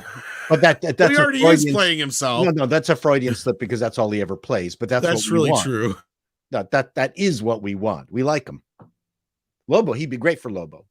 Yeah. So there's that going around, and like I said before, there's no reason he couldn't play both. But we don't know yet. We'll find out. Interesting point. Because Script and others have brought up, they're like, why would they kill one of their biggest franchises with Aquaman? But we'll have yet to see. I have a question. Couldn't you just get Bad Bunny? You get what? Couldn't you just get Bad Bunny to play that role, Lobo? Who? Bunny. Bad Bunny. I'm not sure who that is. That's he was just in Bullet Train. and all the girls think he's hot Well, I've stuff. seen Bullet Train, but I don't know who you're talking about. I don't know who you're talking about. Sorry. The guy that was wearing the studded tuxedo, fresh from a wedding. Everybody died there. Oh, Does he have kind a of real vaguely, name that's not Bad Bunny? Yeah, does he have a real name? I don't know. Yeah, that would All help. know him as Bad Bunny. Okay, well, so as far as Momoa goes, it sounds like, at least from his tweet of that video and some of the things he said subsequently and hinted at, that his there name is is some weight to it, I guess, but we'll see. his name is Benito Antonio Martinez Ocasio, professionally Wow. known as Bad Bunny. He's a Puerto Rican rapper and singer. And No. Latino Slant says he's playing El Muerto in Oh, okay. All right. Well, then I didn't know that, but that's cool. Okay. All right. El Muerto. It means death. So I don't know if you guys want to comment on Momoa real quick, but I think he's safe. I don't know about you guys, but I have nothing. No, I think it was foolish to cast him as Aquaman, and he should have been cast as Lobo in the first place. Lobo's I not a think Latino James is character, but actors are supposed to be able to play whatever they want to, Paulie. That is true. Yeah, He played Well, a blind guy in 3 shows on Apple. yeah. He played a blind guy in 3 shows on Apple. But the thing is, he's also. I mean, listen. You get offered a major Justice League character as an actor, you're not going to turn that down. I mean, that makes sense. The problem is that the person that thought he was a good idea is a hack. He's a fool. He's an idiot. He's a moron. He's Zack Snyder. So, and also you've got a character that's outside of the range of Jason Momoa. Like Lobo is right within Jason's range. He can be funny, he can be charming, he doesn't have to worry about his you don't have to reconcile him with like blonde streaks in his hair to make him look Aquaman-y. He can have the black locks that he has normally, and he gets to ride a giant motorcycle that can go through space, which is awesome. well, and Andre's rebooting right now because of internet issues, but I'm sure he would agree that he'd be a better fit as Lobo. I've heard him, express that sentiment before. I'm just really so- excited to hear what Gunn has to say about what it's going to all look like moving forward. Yeah, we got a ways to find out though. It's going to be Well, at least another week, 2 weeks before he... Well, we won't find out for probably a little while, but anyway, the other actor that was the big talk of the town was Henry Cavill, because there's a lot of people positing and saying that he hasn't signed a deal yet, and we don't have any proof that he has technically signed a deal. That part's true, but he did do some very prestigious announcement and did promise a future to the character. And Zaslav has been vocal about wanting to fix Superman, and saying a lot of the same things that I was hearing before about his feelings about Superman. And when I had been told about it, they had expressed that Zaslav would like to get Henry Cavill into the mix, but Henry and whoever it is has to understand it's going to be a 10-year deal. And they have to be ready for that. So I'm assuming that's the way they would have presented this to Cavill. And Cavill, as far as my understanding, mainly just wanted, some say in the character, and he wanted the character more traditional, which was more in line with what Zaslav was wanting too. So I hesitate to think that they're going to put Henry Cavill through the ringer like they have. Just to say adios, mi amigo, again. And I understand it could happen. But if they did that, there's no way that Henry Cavill would work with Warner Brothers ever again. I guarantee you. If 2 regimes fucked him over like that. But I want to hear your guys' feelings on this, because I'm almost positive Henry's safe. I would say. I don't think Henry's going anywhere. I think he made this decision for a reason. I think all of this was calculated in that respect. So yeah, let's start with Culture. What do you think? You think Henry's going anywhere? I think they know. I've said this from the beginning of this. I think that with these three of the big three, the foundation of the Justice League, I think you have the right actors playing the right characters. You just need the right scripts. And I think that, to be fair, they would be foolish to move on from Cavill. He's ready-made Superman. You know, so I mean, him primarily of the three, I think you can't lose him. So I don't think they will. And you know, regardless of whether the 3 or 4 film deal that he either signed or didn't sign at Warner, because a lot of that stuff's apparently up in the air now for some reason. I don't think it's as up in the air as some people like to make you believe. But anyway, continue. I'm sorry. No, it's 100%. That, I mean, because you and I both. Anyway, it's just I'm looking at it. I'm going. You have to put him as Superman. You have to give him, if not just one more film. You have. I mean, this is Superman. There is not another guy you can bring in and play this character right now. You just can't, and you can't let Superman sit on the sideline. Well, there's plenty of actors out there that could come in and play the character, but let's give Henry Cavill a chance to actually play the character for the first time. Well, that's and he true. has the fan, and on that note, script, he also has the fan. I guess I don't approval or whatever. Like fans like him, regardless. Anybody ask anybody. Like I hated Man of Steel, but yeah, Henry Cavill looks good as Superman. It'd be nice to see him play Superman. How many people have said that? Yeah, So I'm sure they're well aware of that. And that's the other thing that James has said is that he is paying attention. He is paying attention to what everybody's saying and what everybody wants, and taking that all in and trying to use that to make his decisions. So don't think that he doesn't notice how popular Henry Cavill is. And the other thing too is all the main pieces, actor pieces in this DC, this adventure, this drama that's happening.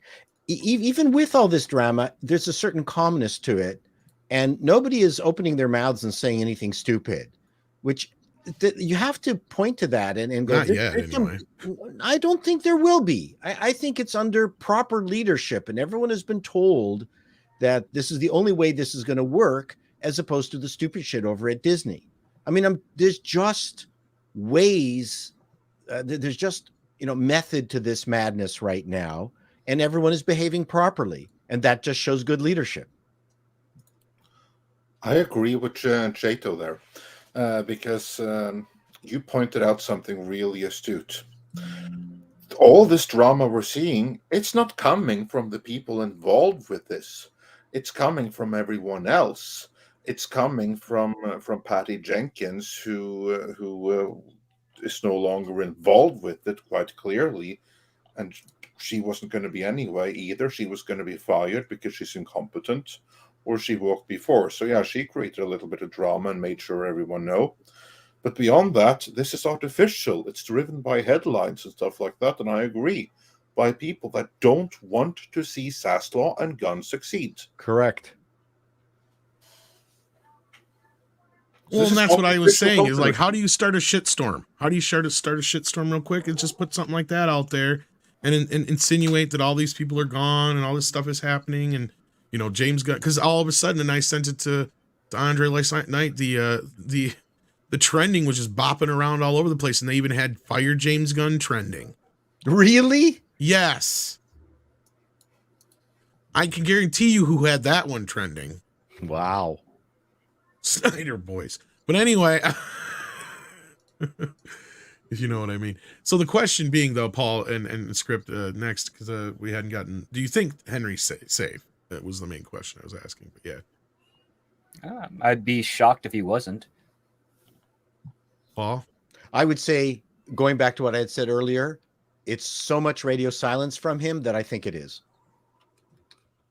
I think he is. Andre? I also think he's quite safe. I don't think he's going anywhere. I think he's Superman for another decade. And if he isn't, I'll be shocked. And Gunn better have one hell of a replacement lined up. But I don't think he has. I think Gunn is smart enough to know what to build on. And he even said so himself. And this is the same thing going back to what we've been saying for months now, what you've been reporting for months. He's going to pick and choose. This works, build on that, discard that. And if there's something that works there, it's Henry Cavill as Superman. Why the hell would he discard that? I agree. And one of the things that Gunn is really good at is creating a supporting cast around the main superhero. That's one of his key signature talent. Well, just casting in general, I'd say, but yeah. No, but I mean, he purposely builds yes, yeah, an good iconic, chemistry. recognizable supporting cast in everything that he does. And that's not something that Disney does particularly well. I mean, apart from the initial, run of the Marvel universe before up to the final snap. No, James Gunn has kind of been one of the few guys who's traditionally come up in the ranks doing what you should know. You used to be in Hollywood, you do little small movies, do this kind of movie, that movie, then you get the little bit bigger movie, then you get big, and then you do this. And, he's kind of done that already. Now he's gotten this. It's like almost one of the few times we've seen it actually work the way it used to work in Hollywood, kind of. In bigger news, Croatia beat Brazil. There you go. World Cup. That is that's fairly big news. But speaking of big news, we are going to be losing script here just before we get to the last point of this. So I'll jump to you on the last thing, script, and let you head out the door on this. Ben Affleck, do you think he's safe? Because he's the last bit of news we got to talk about. That depends on him personally. See, yeah. That's about all I can say. Script knows where I'm going with this. I gotta go. I have to go, guys. Love you, brother. Take care of yourself. Bye, guys. Script. Take care. Yeah, and the personally thing is a pointed statement. So let's get back, because this all goes back around full circle to the beginning of the week. I just want to say that there was no holding Script Doctor back for super chats because his participation is worthless. Now he comes and goes as he pleases. Yeah, I don't know. No one cares about Script. Oh, we did have him. I didn't even notice that. I'm sorry, Six. He had to rush though, so that means he had to go. He had to hustle. Yeah, I'm in big trouble now. We'll get back to those. I'll save those supers for super him. Chats. Damn it! I insulted him for no good reason. Well, I mean, it was still fun. I was just trying to make sure I could get him to say what he wanted to about Ben, because this goes back to the beginning of the week now. When Ben Affleck Ben in was trouble, has been in personal the substance abuse issues. Well, I don't know how much Andre wants me to go into that. Well, go for it. All right. As I've said, it's been pretty radio silent for the most part from my main people. I heard the Lobo bit from somebody completely unrelated to my normal sources when it comes to Warner Brothers news. Now, remember, back on Monday, as we said at the beginning of this report, there was supposedly a screening of Aquaman 2, and everybody was freaking out because Ben Affleck wasn't in it, even though we know he shot a cameo for it, because him and Jason Momoa posted on Instagram about it, if you'll recall. So at first I'm like, they wanted us to know then. So yeah. See, and that's where, I mean, Andre, and I think you agreed with me at that time. A lot of other people felt the same way. It's like, first of all, it was probably an end credit sequence from what we remember hearing about Michael Keaton anyway. Why the fuck would you give that away in a test screening? And they're just holding it back. That's what we all thought, right? Makes sense. Well, that may not be the case. It sounds like there might be some trouble with Ben. I wasn't initially on board with this whole, Ben Affleck might not be Batman again nonsense, because it's like he's already shot a bunch of cameos. Sounds like he's back in his old self. I mean, what could go wrong? Well, Jennifer Lopez could go wrong. That's for one thing, I guess. Because now I'm hearing from my normal sources, and this is outside of the whole James Gunn business, and that's why I think I'm hearing it, is he's having some personal issues in his life again. If you remember, this whole DC business before came to a head with him because he ended up back in rehab over it. Because his personal life and everything in DC caught up to him. And word around the campfire is not only is he having a rough go of it with his new bride, the honeymoon phase is over from what we're hearing. He's having issues with another partner in his life, Matt Damon. If you'll recall, those two just started a production company thingy together. And I've been hearing, and this is all speculative, rumor, whatever's on that part as far as getting into this deeper. It's tabloidy. I don't like getting into tabloid shit. The only reason I'm getting into it is it might affect his future plans for Batman, if there is any. But basically, he's... I guess him and Matt are not getting along very well. Him and Jennifer are not getting along very well, and this is affecting him personally. And some people think he might be headed down that road that he was down before. So your guys' reactions to this, do you think this does not bode well for his future as Batman? Yes. If Yeah, true, anyway. I think it'll be a problem. I think it'll be a problem. I said a few moments ago, you have your 3, right? And you want to get one more out of Gal. You want to get one more at least out of Ben, and you got to get Cavil back as Superman, because these are already characters that people have bought into, and with good quality scripts, you're going to make something special. You know, it would be great for him to be there as Batman, but I think he's the most likely not to be there. I hate to say it that way. Does that make sense? Yes, of the 3, yeah, they are he's maybe the most likely expendable. Yeah. I feel badly don't- for him. That's terrible. I loved his I thought he was a really good Batman. Well, and I guess the I bigger problem wouldn't- is Yeah. Damon has blamed Jennifer for destroying both of their careers before. Wow. So that, I guess, is one of the big points of contention. Oof. Sorry, Andre. Yeah. It's rough. No, like I was going to say, I don't know that that Affleck is expendable per se, Of but the I think 3. that he is the one that is the most likely to suffer victim to personal circumstances, Yeah. as he has done before. And from the sounds of it, if this is true, he may do again. And yeah, if he has like problems with his marriage, and that has spilled over to problems with his production partner and friend Matt Damon. Yeah, Matt's Yeah, like, I yo. don't know that he's gonna be able to be Batman in that situation. Yeah, and Matt Damon's like, yo, like, bros before J-Lo's. How long have you been waiting to say that? I said it last night. Wow. But you would know if you were on Mead Culture Casino. Yeah, well, I was trying to figure out if I'd have time to go to the hospital to get an X-ray. So What'd you do? I don't know. I really don't know. Masturbation accident is what I've been hearing is going around. Okay, except that it's the wrong hand. Anyway, you guys. See, are so- that's the thing, is that you admitted to it. That's the Yeah, problem. and then it just feels like someone else. But okay, so I think we're all pretty much in agreement here that Ben is the least likely to succeed here, unfortunately. But I do Well, they hope don't that want he's another Ezra. Yeah, that's another. Wow, there's the next point of contention there. And that I've already been hearing, and plenty of other people have been hearing. As soon as they get this fucking next Flash movie out of the way, he's gone. So I think he's a non-issue. Same thing with Amber Heard. She's gone after this too. We already kind of know that. So really, what's left is just ancillary characters, and a lot of those, I think Gunn is just going to kind of pick and choose throughout. And who knows? He may wash the slate clean with a lot of them, other than just the main people too. So we don't know that yet. We'll have to wait and see. But that's kind of the gist of what's going on. A whole lot of nothing, like Andre said. Really, as I pointed out from the start, all we really have here from this rumor, this big rumor, is that Patty Jenkins took a walk. That's really all we got. And that we're not going to get another Wonder Woman movie from her specifically. Yeah. So Can I give my editorial take on sure. her walking? Culture's got to leave, so do you want to let him walk first? No, I'll be quick. Good riddance. Well, that's what he's saying to you, to Culture, evidently. No, I'm just kidding. Oh, No, you got a show coming up a little later, do you not?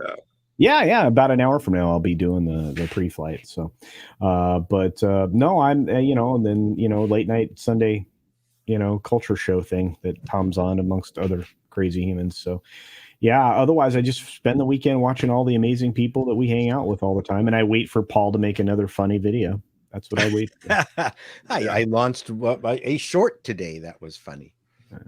And just to remove any doubt, when I say good riddance, I obviously mean to Patty Jenkins walking. Oh no, I mean, yeah, regrettably having to leave us. That is never fun. I do hope that you get yourself sorted and screw the X-ray. You need an MRI for that. I don't know. We'll see. I'm just going to go and say I think I broke my wrist, and we'll see what they say. You take care. I'm fine. That's You fine. take care of yourself, sir. All right. Love you guys. Have a great one. See ya. Take care. Later. And I might have to leave you two guys on your own. Okay, well, we got a couple super chats. Are you able to handle Sure. those? No, I can do those. I'm sure we have at least a couple for you. I got one on screen here, so I'm going to read it. Mr. Tickle Trunk says, When it snows where Culture Casino lives, they call the army. He can't throw shade. That was for Culture, and he jumped out before. Yeah. 6 is mad. Yeah, I know. I haven't been able to. I've been distracted by other stupid shit. Today has not been a great day for me. Let's see all here. noticed. Yeah, tell me about it. Let's see. Paul starts with a marksman of 11.7B. Let's go to that one. Paul, you're wrong. It's $950. Now you can take. What was that in reference to? I'm not even sure. It was something we were talking about prices of earlier. Oh, okay. It was probably whatever you've said there is right, and I take it on funny. the chin. So you just Let's see here. Next we have Captain Palsy. Let's see here. Captain Palsy says Paul, she created Mr. Canoehead. Yes, you're correct. That is Jennifer Lawrence. And here's Jennifer Lawrence now. There it is. There she is. Jennifer Stunning Lawrence. and brave. Stunning and brave. Mrs. Canoehead. And then we got Miguel Farah, who says Jennifer Lawrence was Mr. Canoehead's first enemy as well. Maybe, yes. The evil Jennifer Lawrence. Indeed. And then I think you got at least one more, if I'm not mistaken. Yep. Thank you so much, 6. Gunstar1 says, I was never a Wonder Woman fan, so I really don't care. I'm just hoping Gunn makes an ambush bug. To you, Paul. I bequeath my entire vast boot to the head. Yes. Yeah. That James Gunn can buy our boot to the head property. That would be good. License boot to the head from the Frantic. That would be funny if he does reference it at some point. Yeah, it would be fun. Indeed. And Sadie is just going off today. Thank God. Just more crap that I need. All right. We can just barely hear her. Wonderful dog. Well, dogs are wonderful. And I'm going to go check out what she's yelling at. So with that, I'm going to let you plug whatever it is you have to plug. I'll carry on here.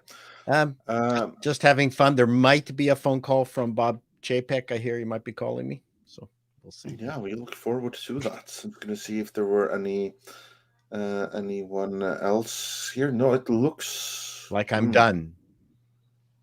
Well, in that case, bye everyone. Take care and check out the Paul Chapek video. Yeah, check out my channel and all these things that these guys are doing. Have a wonderful weekend, you two. Bye. Indeed. Take care of yourself, Paul. All right, let's get to these super chats so I can go shovel some snow. That's what she's barking at, is people shoveling their snow. Zontar says, CW has announced 100 Days to IndyCar documentary series. Odd given Indy cars on NBC, but better than Peacock, at least IndyCar F1, go Dixon.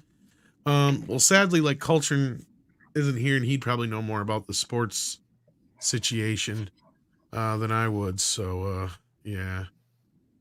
Let's see here. We have Dark King, who's been a member for 20 months at the Viking level, says thanks for the video on Norse myths related to trolls. There you go. Yeah, everyone go check that video out. Still doesn't even have 10,000 views. Then he says, I recently finished a 24-hour course on Norse mythology by Jackson Crawford. So the short lesson on trolls dovetailed very nicely. More, please. Oh, yes. More will be coming. There you go. We got Stian Monstad, who sends in 19 Norwegian krona. And he has, I know 6, but I can see this one because it is a thumbs up. Hit that thumbs up if you haven't hit it yet. We appreciate that. Then we got Undoubted, who says, you're right. Nothing interesting. How about Bill Clinton at the Game Awards? I didn't even know he was there. Is that what happened? Something happened there? Was he like a host or something? Of course, he's a Democrat. They'll do that. Double Back Again says, Andre's latest video confirms Tom is a troll. Well, according to John Cusack, I am. Or a bot, anyway. Oh, yeah.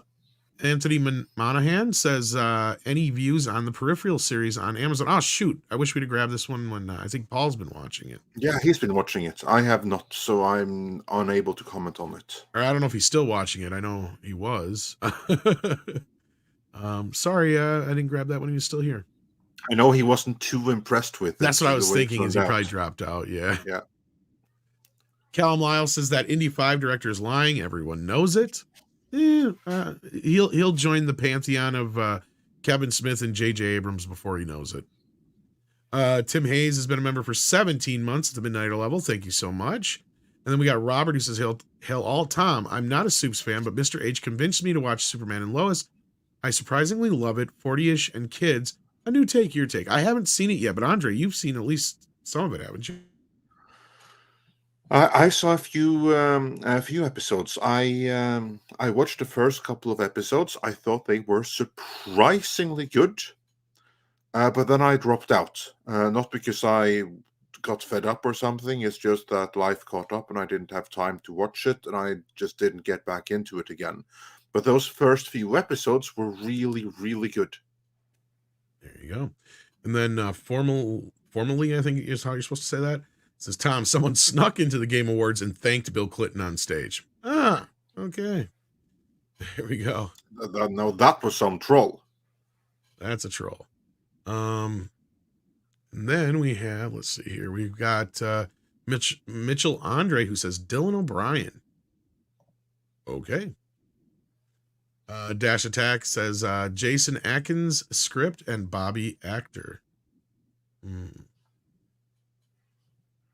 we got Dear Rowan who says Bonjour Monsieurs or Messieurs.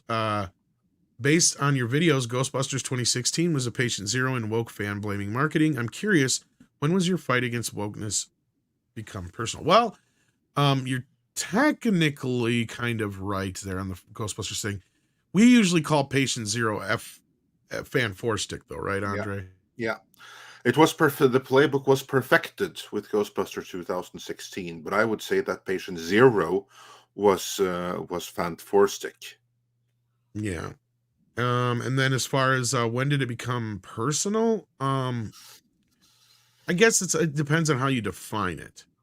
Yeah, personal, that's I don't know that it's personal, but I will say when it became professionally much more prevalent. I don't know. It was a gradual thing. To begin with. It was just like the odds project, and it was kind of like a novelty. But as time went on, that novelty became the norm. I would say sometime around towards the end of Marvel's Phase 3, around Captain Marvel times, because that is when it started to be so prevailing that it not being woke started to become a legit question that many were like asking, is it woke? Is it woke? When that happened, when the messaging and the propaganda became so prevalent that this was the recurring question, when I couldn't do a review of anything without the first question being asked was, all I want to know is it woke? That's when it became like more professionally, more prevailing. Yeah, I gotta agree with kind of that. As far as like the personal level though, I mean, the only thing that I've really gotten to a point where I had to come to terms with was probably Star Wars. Like really kind of just face this fact that it's not going to probably ever go back to the way it was. I even I did a video that I think I long took down now, but where I kind of compared it, the whole thing to like breaking up with somebody and Well, that getting video back is still together there. and breaking up. I It think. might still be, yeah. Yeah. But it might just be unlisted. I don't remember. But like, yeah, it was one of those things where it's just kind of like you got to kind of just let it go after a while, and I hated it. And sadly, it has affected my love for the classic ones too. I mean, I don't revisit the original films nearly as much, or anything like that like I used to. So I don't buy any merchandise anymore for Star Wars at all, or anything like that. So unless I come across something that would be like really cool or vintage, perhaps, maybe. But even then, I'd probably be hesitant because I'm just not. I don't really display my love for it anymore like I do other things. It just really, when you get bogged down with the fact that there's more bad Star Wars than there is good, it just kind of gets you, like you just kind of like, eh. Actually, on that note, yeah, it's like in terms of coverage, that was professional. Whereas personal, like just relating to your story, for me, it was Star Trek and it's Marvel. Because I loved Star Trek and I loved Marvel. And I also had like come to terms with what I loved isn't there anymore. And what passes for Marvel and Star Trek now is something else. And yeah, I did the same thing. Like I no longer revisit the originals. I don't buy any more merchandise supported in any way at all. And that's how it is. So yeah, that's what I had to come to terms with at a personal level. Yeah.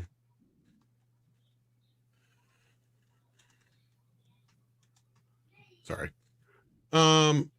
We have next in line Big Raj, who I believe sent in a thumbs up. Thank you for that, Big Raj. Horseradish Power says at least Stargirl got a proper ending. I knew it was in trouble, sorry, when it was dumped onto CW. I am glad for what there is, and I wish the cast and crew well. Yeah, I know there's some fans of CW stuff. I mean, I never was personally a huge fan. I enjoyed Smallville. I did like Flash and Green Arrow for the first couple seasons, but I could never get into anything else on there really. But I do know it had its fans of certain things on there, but it's kind of an end of an era anyway. I mean, really a lot of the type of shows that CW would run are going to just, they're basically the same as a lot of these mid-level streaming shows now, basically. So I don't think that like shows like that are going to go anywhere. They're going to continue to still make shows like that. Just the DC factor, that was going to end anyway, because Gunn wants full control. Much like, JJ would have wanted, which is hilarious. Not even to go on a quick side note here, Andre, but isn't that a bit of Schadenfreude? that James Gunn is getting exactly what J.J. Abrams has wanted for the past, 15, 20 years? I think that falls more into the irony category. Irony, but to me it's but Schadenfreude. Yeah, you can feel Schadenfreude at it, absolutely. Yeah, okay, so there you go. Because I think that's hilarious. Because for those who may not be aware, J.J. Abrams has wanted nothing more than an IP that he gets control over every quadrant of it. James Gunn has literally just been given control of every quadrant of the DC universe, basically. Sans, I think the only thing, I don't know, he may even have some sway in comics. I don't know. That's the only thing I haven't heard mentioned. You know what? If he wants sway over the comics, he's going to get it. If he goes to Saslaw and says, hey, I want control over the comics, you know what Saslaw is going to say? Yeah. Okay. The only difference is James Gunn doesn't have a production company, it sounds like, that's worried about the merchandising and all that kind of shit. Because that's really what J.J. Abrams cared about. Yeah, exactly. And quality, that wasn't so important. That was just like, just do a ton of mystery boxes and people will love it. That was the J.J. Abrams method. Subvert and mystery boxes and basically just do stupid crap. And the audience will come and buy the merchandise. And they didn't. Whereas with James Gunn, it's all about quality of entertainment and everything else is a bonus on the side. I mean, if the entertainment works, then maybe there'll be some other stuff. So I think that the irony is that James Gunn is basically going to get and succeed at getting everything that J.J. Abrams had strategies for, but ultimately failed at doing. And the simple reason is that James Gunn is all about quality first. Whereas J.J. Abrams and Bad Robot are all about merchandise rights first, and then we'll throw something together just make it look have cool. just have something. But no, the point I was getting to that is I think what we're going to be getting is a jump in quality and caliber in DC shows, but there's still a place for the type of programming that CW did, and streaming is that. So that was kind of my main point there. So there you go. Miguel Farah says Jennifer Lawrence was the first to awaken a troll. Get her. Yeah, and she was the first to leak a sex tape. She invented porn. What are you talking about? Yeah, exactly. And then she felt bad about it the next day. Midnight Eye says, was Buffy the Vampire Slayer the exception on CW actors breaking out, or were they CWB? Okay, well, there's a bit of a distinction to be made there. At that time, it was still technically WB, and they got behind that stuff a bit more. I wish Script was still here to talk about this a little bit more. But yeah, so back when it was still WB, it was a little different. It was treated. They were treated with a little bit more prestige and what's the word I'm looking for? How to explain this? They became Respect? lower. Yeah, more respect. They became lower quality, less caliber as far as like worry on Warner Brothers' behalf when they merged with Paramount and became the CW as opposed to the WB. I'm trying to remember, was What's Her Face even somewhat of a star before she started on that show, or was that the show that skyrocketed her? I'm not sure. Yeah, I'm not 100% sure on that either, Midnight Eye. And I know a lot of her supporting cast on the show was fairly filled up between veteran younger actors and some fairly well-known people, so that helped. But you could be right. Sarah Michelle Gellar might be one of the few exceptions to that, but it doesn't really count because it was technically the WB at that time. That's the question. We're talking post 2006. Okay, here. 6 says she was Not on a too soap old. opera before that, so yeah, she may have won an Emmy. That's what Maybe. 6 said. Pinochet's helicopter tour says Chuck Norris jokes are now Jennifer Lawrence ones. Kind of, only not as funny, because the Chuck Norris ones are at least funny, and you got to kind of think them through.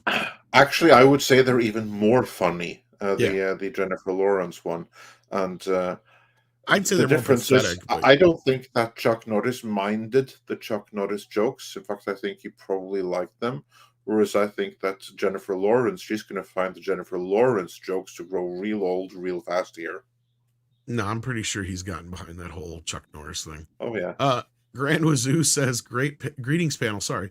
I would say Jennifer Lawrence was the first woman, not the best to be the first one. That's true. Angro Spaz Marine says the best portrayal of Nordic humans and trolls in the Netflix show Hilda. I'm not familiar with that. I have to check that out. I swear I've heard of it, but I've never seen it. Perverted Jester is now a member. Thank you so much. And we Welcome. apologize. Welcome to the cult. No, now you're opened up to perks, like a few cool videos that Andre's done, and we do once a month at least. We try to do member streams, so hopefully you can join us for those. That's always fun to get to meet you guys. We got Wolven Weaver, who sends in $10. Says, after superhero comics, what do you think the next big trend for film adaptations will be? I'm inclined to think anime or game movies will slowly take their place, but I'd love to hear your thoughts. Honestly, Wolven Weaver, they have tried and tried and tried and tried and tried with anime and games. I just don't know if they're ever going to be able to find the right formula to make that work. You may get an IP here or there that can take off, but I'm just not so sure they're meant for the same kind of audiences. I could be wrong. I could be very wrong. But Andre, you know what I've posited a few times will probably be the next big trend. But go ahead.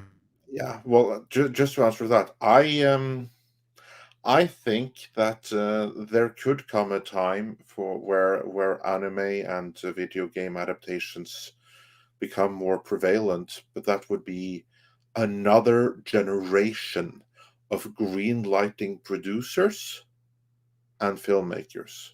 When you have green lighting producers who grew up as fans of those properties, and that's going to happen because right now manga outsells American comics and everything like that, right? And video games, where economies is concerned, is bigger than movies. That tells me that give it another generation and things might shift. But it's not going to be anything anytime soon because every single attempt so far has been a failure. Now, of course, you could also say that up until they were successful, every attempted comic book movie also wasn't really that successful. So, which is why it may just be a matter of time. But I think that the comic book trend, especially where Marvel and DC are concerned, that's here to stay for the time being. As for other things, I would like for it to be sword and sorcery, but I don't know that's going to happen. That's more wishful thinking in my Well, and that's, of course, what I predicted will be the next one. Yeah, I hope so. I hope so. I disagree a little bit on the comic book movies. People say that, but until you get to the 90s where we had the glut, that wasn't necessarily the case, really. The only true failures that we had up to that point, until you get to the glut, was Supergirl, which still managed to make money, and Superman 4, which I think still managed to eke out at least a little bit of money. And Swamp Thing. Yeah, but see, Swamp Thing was a cult classic, though. Yeah, but there's still wasn't like a huge. No, but not at that time. Not a lot of people associated it necessarily with the whole comic book trend. Still, that's what it was. I'm talking about when you get like Spawn, Tank Girl into that era where we get the 90s, the proper dark age. Yeah. That's that part I agree with, because like before that we had like Batman, Superman. Those movies all made money. In fact, like I was pointing out last night, the whole thing with this box office race, Marvel snapping out half their audience is real dumb, because, if you go back in history, going by inflation, Superman technically made over $1 billion. Batman made over $1 billion. Batman Returns and Forever did just as well. So in that sense, and Superman 2 did pretty well too. I think that did close to $1 billion worth in inflation. So once you get into inflation, a lot of these superhero movies are not doing any better than what the best superhero movies of the past have done, is what I'm trying to say. Yeah, they're slowing down now quite significantly. And that too, on top of it all. Yeah, you're right. Outside of Spider-Man, there really hasn't been a big superhero movie since Endgame, really, if you think about it. Yep.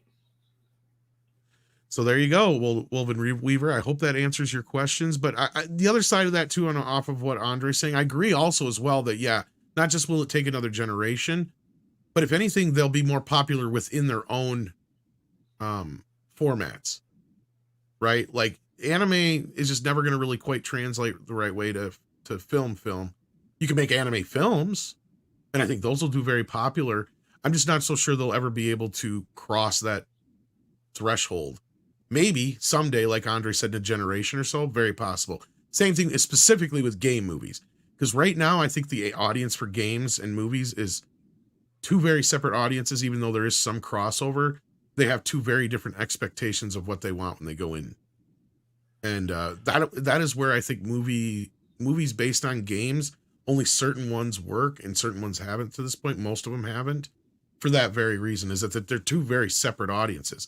Like a great example is, Andre, you like the Silent Hill movies, and I've heard a lot of people gripe that they're nothing like the game. So exactly. I figure, that's what I'm saying. So they're like the two very different audiences here. So you know what I think is a trick with game movies? Don't adapt the two modern ones like Uncharted and stuff like that, because the fans of those games, why the hell would they want to see a movie? They can experience the movie by playing the game. And the movie and the game is so immersive, it might as well have been a movie.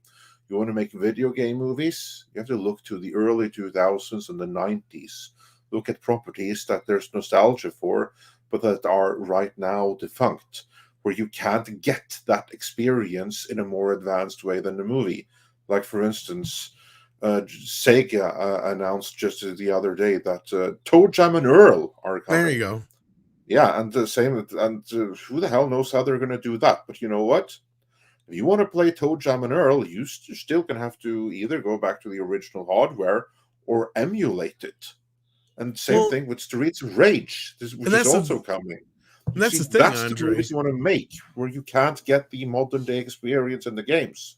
You make a very, very, very good point, in my opinion, because, like, to me personally, looking at it from that angle, like, those older games have something to adapt, right? Yeah. Like there's something you can add to them. There's something you can give. You can flesh out the world, as opposed to, you're right, like a lot of these modern games, the world is already fleshed out for you. In fact, if you're going to a movie, it's almost like a downgrade. I think the two movies that have captured a video game film the best aren't even based on video games. And that is Hardcore Henry and the Crank movies. Those Absolutely. two movies, and now recently with the Free Guy or whatever with what's his face, Deadpool. Ryan Reynolds. Which is basically like GTA the movie, PG-13 style. But yeah, like that's the only way you can really do these the right way. I think that's where you're right. Like Mario, I think is going to have a good chance because, I mean, even though it's adapted throughout the years, throughout the video gaming, and they have added to the world, it's those same people that are pretty much working on this. So that's where that's going to work. And maybe that's the key, is to get to some of the games where they have some room for interpretation and to be able to adapt them with the people who make them, maybe. Because you're right, like stuff like Uncharted, I'd rather just play it. If you told me there's a Metal Gear Solid movie coming out tomorrow, I'm like, so I'd rather just play the game. Because you'd have to dumb the story down. Because exactly, movies that are for modern day consoles and PC games and stuff like that, their stories are so advanced, so intricate. So it's like this exploration thing that's going to take you 24, 48 hours, a week, 2 weeks to beat the whole thing completely. A movie is going to have to dumb it down ridiculously. You can't please the video games fans that way. But to do a 90s game, you're going to have to expand it. As I say, you have the concept, you have the characters, and now the filmmaker is free to actually make something really cool out of it. And you're not going to get, at least not too many. It's not true to the comics or game was better and stuff because the stories were so simple back in the 90s. You plugged and you played, and the story was basically just, well, really, in most cases, was get to the end of the level. That's the story. Yeah. And everything else is dressing on the side. Right. Amazing opportunity for expansion. Well, I mean, maybe there's a great example of look at how the first Mario Brothers movie was interpreted compared to the new one. Now, we know that this new one, without even seeing it, just seeing the trailers, that it's pretty much going to be like the last few, 10 years worth of Nintendo Mario games.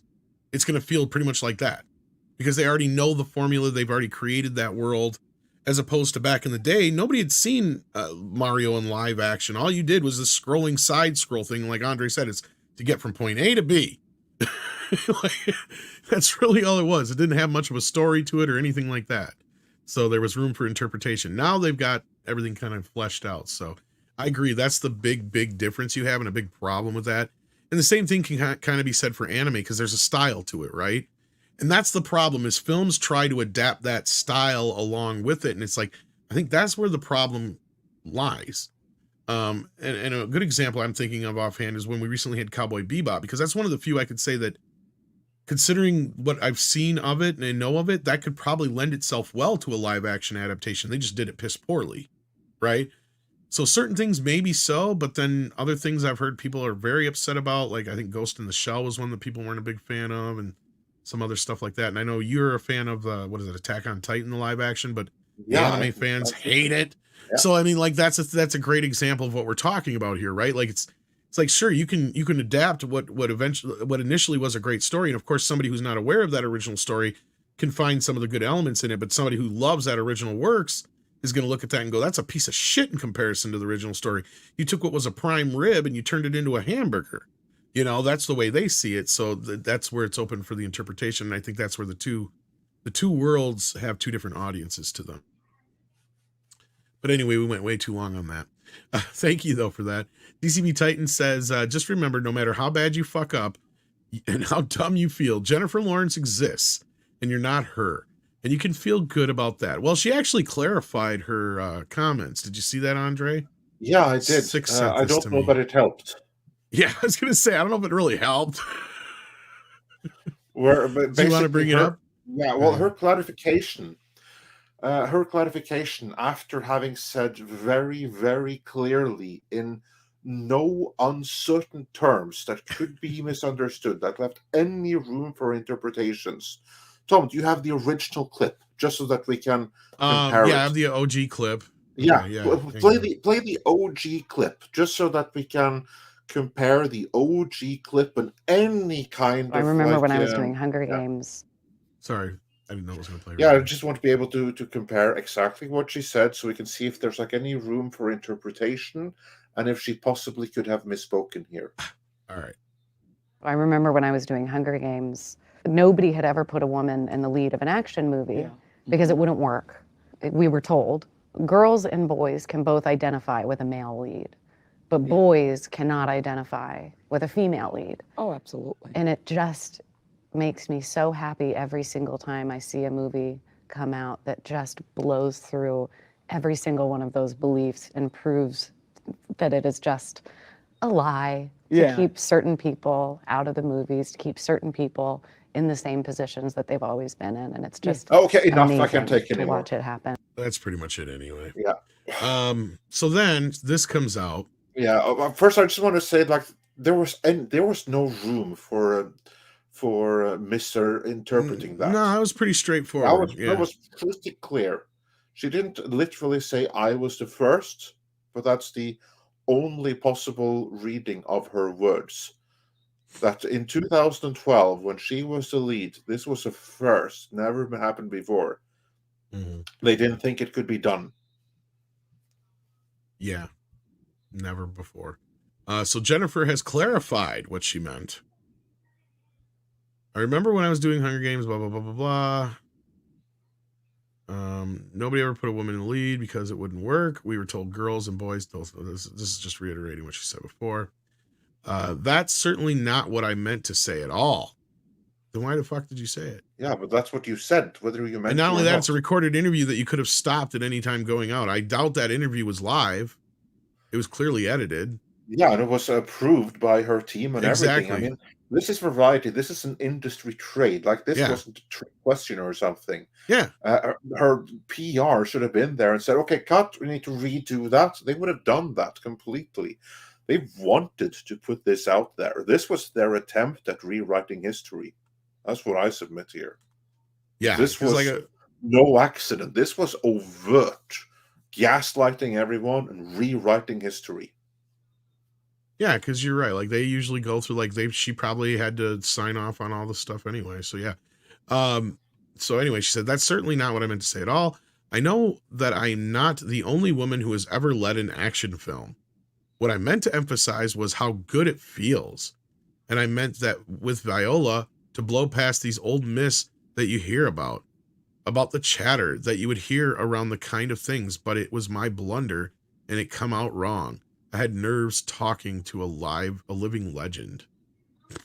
Okay. I don't believe that for a second. I mean, if she knew Yeah. that Viola Davis was a legend, she would have known that she wasn't the first star in an action movie or female star of an action movie. Yeah. So basically, yeah, she's just trying to say, well, that's not what I meant at all. Blah, blah, blah, blah.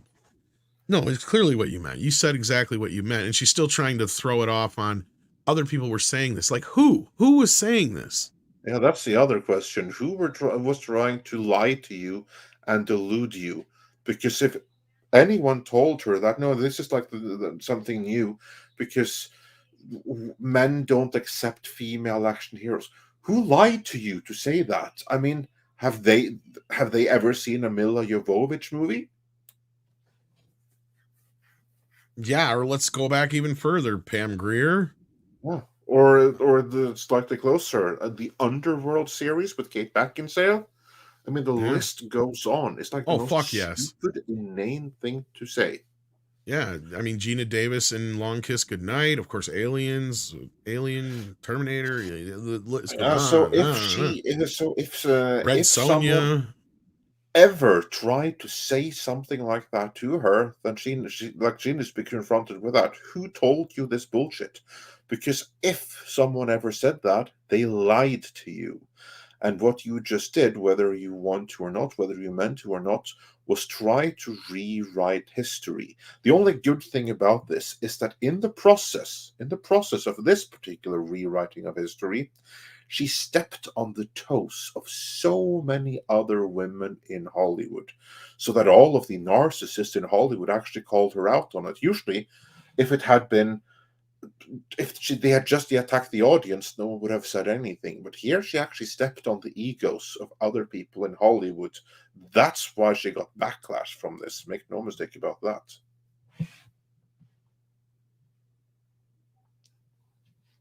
Would have been no backlash if she had just gone after the audience and no one else. Yeah. Sorry, my mic had to reset there. Yeah, no, I figured. I'm having all kinds of issues here today. Just bear with me too. So yeah, no, I don't see this as any kind of response that fixes the problem at all. You're 100% right, Andre, in her pretentiousness of this whole situation and how she worded it. She didn't fix her wording in any way there, shape, or form. And again, I reiterate, who's telling this shit to her? Because if they are, they're lying to her. It's a bunch of horse shit. I think Wonder Woman and other characters have proven that men have no problem with strong female characters as long as you put them in decent stories.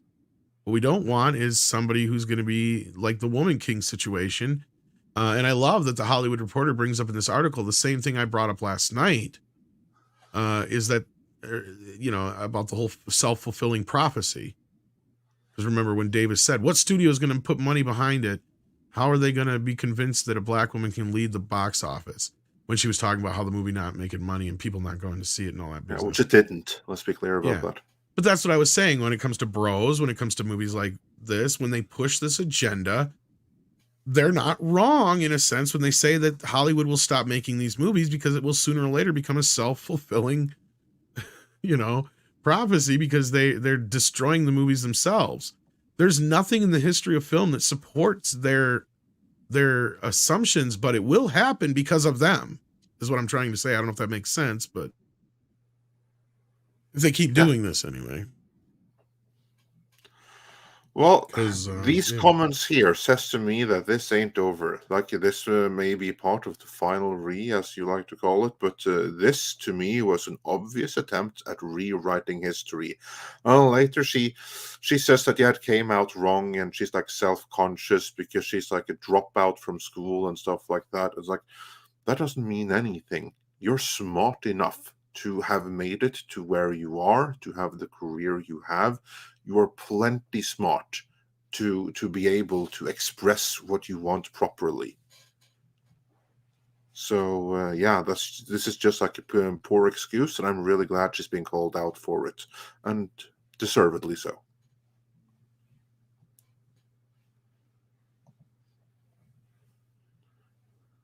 I see Tom's issues are still carrying on. So with that, we got Benson. Let's go back to the super chats. Yeah. Benson DeVito says Wonder Woman's grandfather is Ares. I'm just going to screw this up. Hippolyta, the daughter of Ares, gave her the girdle that Hercules stole on the quest for the Golden Fleece. And guys, I know that none of that, what I said, matched any of, her history, but they already fucked with her history. I'm like, if you're going to do this, make it logical. Like, that's what I was trying to say. I was interpreting it in a logical way that could carry on the story in a film. But yeah, no, I totally understand. There's a lot of the mythological elements that go into her background. Beware My Swirly Blade says has to be protest to canceling Black Superman, etc. Why they're bringing it up in that article, you mean, or you mean there will be a protest if it gets out? Because as far as I know, of course it has to be. That is exactly right, because that's why we're seeing this backlash. Because the previous administration, they had all of this ideologically pure subversive thing they were going to do, with like a female Trinity and Black Superman and all of that kind of jazz, right? And then comes David Zaslav, who has openly indicated that he may be a conservative. And he shuts it all down. And he wants to go back to respecting the integrity of the characters to win back the fans to a certain crowd in Hollywood and the surrounding entertainment media complex, and the funders, the money people behind those particular impulses, let's say. This is very, very scary. They want to see this fail. So yeah, I agree. This has to be a protest to canceling Black Superman, etc., being everything else that the Zaslav regime is doing. That's exactly right.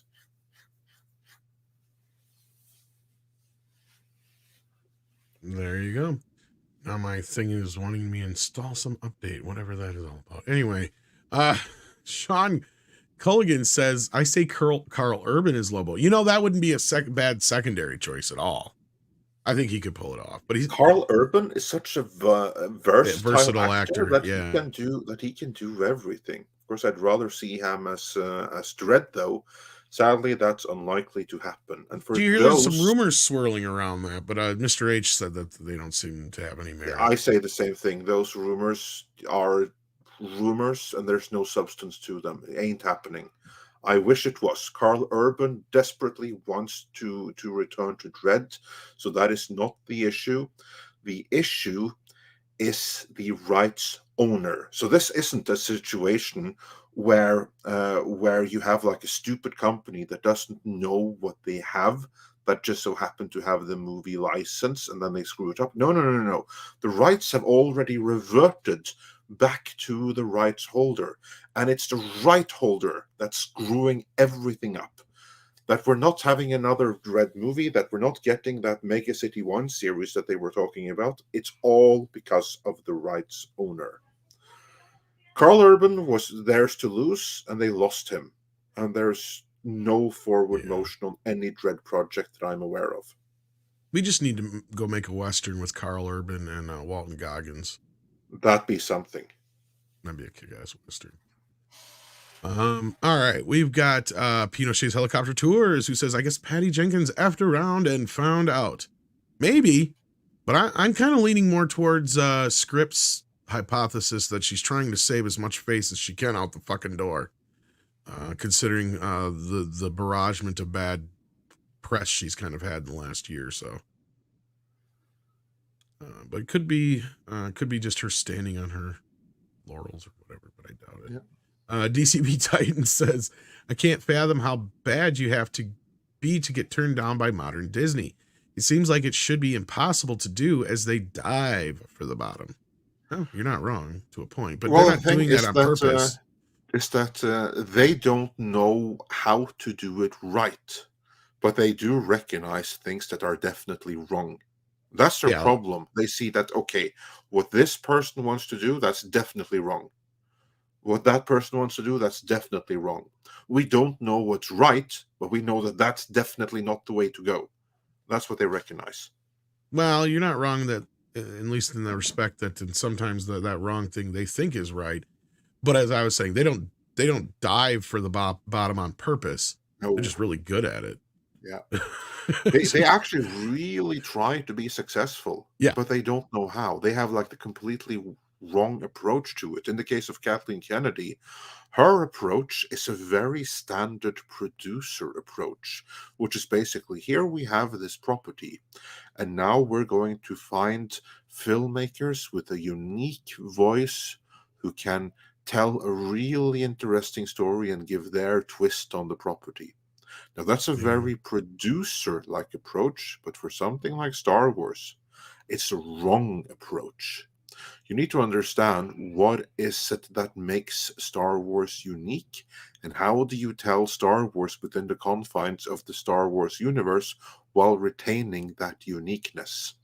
And then first you have to know what that is, which is something that Kathleen Kennedy, who thinks there's no source material, there's no books, there's no comics, there's nothing like that to draw from. She doesn't know that. She doesn't understand that. And then when she doesn't know what to look for in a filmmaker, she's not looking for it. And so she just looks for the standard filmmakers that have like these really strong visions, which are incompatible with Star Wars. And it all goes to hell. That's what happens. There you go. And we kind of have an idea of how their minds work too at the same time, going off of what Iger said recently when he was asked about the woke business. They think they're on the right side of history with this. And then he even turned around and he said, I don't see it as political. That's moving the goalpost. And then he flat out said, we can't lose that. We can't lose that. Like, he's not even understanding what the problem is. It's like, people aren't saying diversity is the problem. People aren't saying that LGBTQ characters are the problem. It's how they're being presented. It's how they're being used and exploited, basically, is what people are having a problem with. And again, they'll just keep moving the goalposts and pretend that they don't understand. Because there's too many political motives behind it. And that's how they're going to continue to fail. Exactly. That is how you fail. Mecha J says, it says a lot about Patty when even KK doesn't want her working on a Star Wars project. Yeah, when even KK recognizes, I don't know what to do, but definitely not that. Then things are bad. No, Wonder Woman 84, I think, was the defining moment for Patty Jenkins' career. Yeah. It destroyed her career right there. Yeah, I think that's kind of, even though she had the safety net of it being during COVID and put out on streaming at the same time, she got a payday for it, but it really did. Well, she's going to need it because she's never going to get a payday like that ever again. Because what that movie did was expose her. That movie exposed that the first Wonder Woman, that was a fluke, and it was successful not because of Patty Jenkins, but in spite of Patty Jenkins. Whereas Wonder Woman 1984 was a failure because of Patty Jenkins. She's never going to get like a really big AAA ultra multi-million $100 budget movie ever again, because the whole industry knows, boy, you messed this up. And that's why I agree with Script on the whole idea that she's basically like, she's getting herself in a position where, yeah, she may get lucky to be able to have like a small something to be able to squeeze out of this, but you're right. She's never, ever going to get a Marvel movie or a Star Wars movie or anything like that ever again. That's it. I mean, after Wonder Woman 84, she lost Cleopatra, she lost Star Wars, and now she doesn't have Wonder Woman 3 either, because even if she had submitted another take, which she could have done, they would have rejected that too, because she simply isn't that good a storyteller. That's a simple matter. She was hired because she was a woman, and for the first movie, she did pretty good, but she came in with a finished concept. It was like, this is what the Snyder administration wants to do. We want you to point the camera and shoot. Yeah. That's how that happened. Yeah. Pretty much. And this next super chat here, I gotta do something for, because Steven, I can't just read it like this. Of course I can't. I can't do that. So what I have to do is say, Bones, that looks like the Snyderverse over there. But what's wrong with it? Well, it's dead, Jim.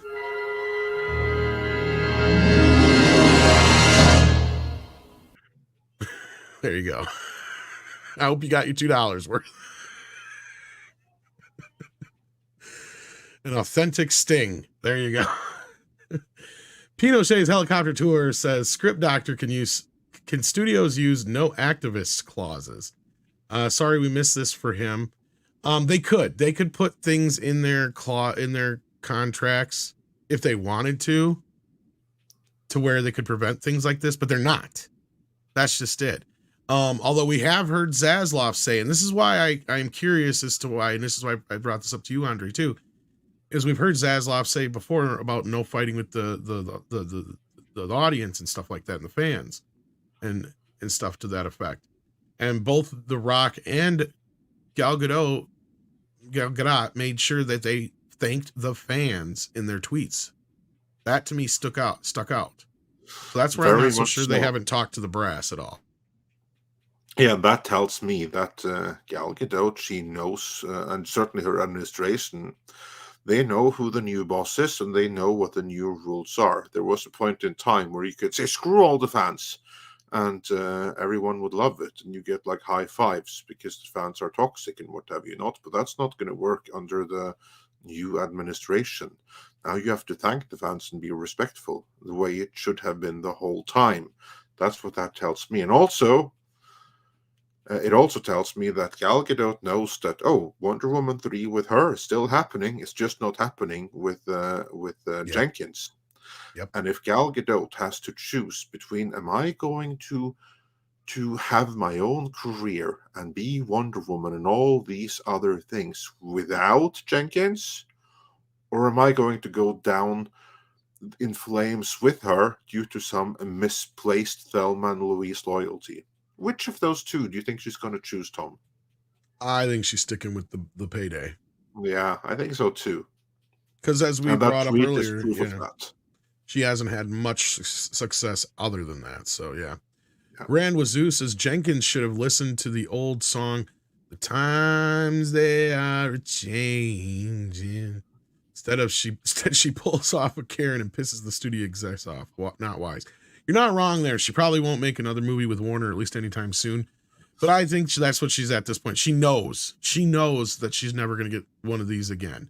So she's probably just going to go back to television and or do smaller indie style films, not necessarily independent films, but from like, who will want her, like smaller level stuff. Exactly. Yeah. But you never know. Maybe over at like Screen Gems or Sony Classics or something. Pinochet's Helicopter Tour says, when Jennifer Lawrence was born, Chuck Norris cried. It's probably true. Mega Wing Zero says, I thought about what Script said last night, and I agree. They should make her hour short films.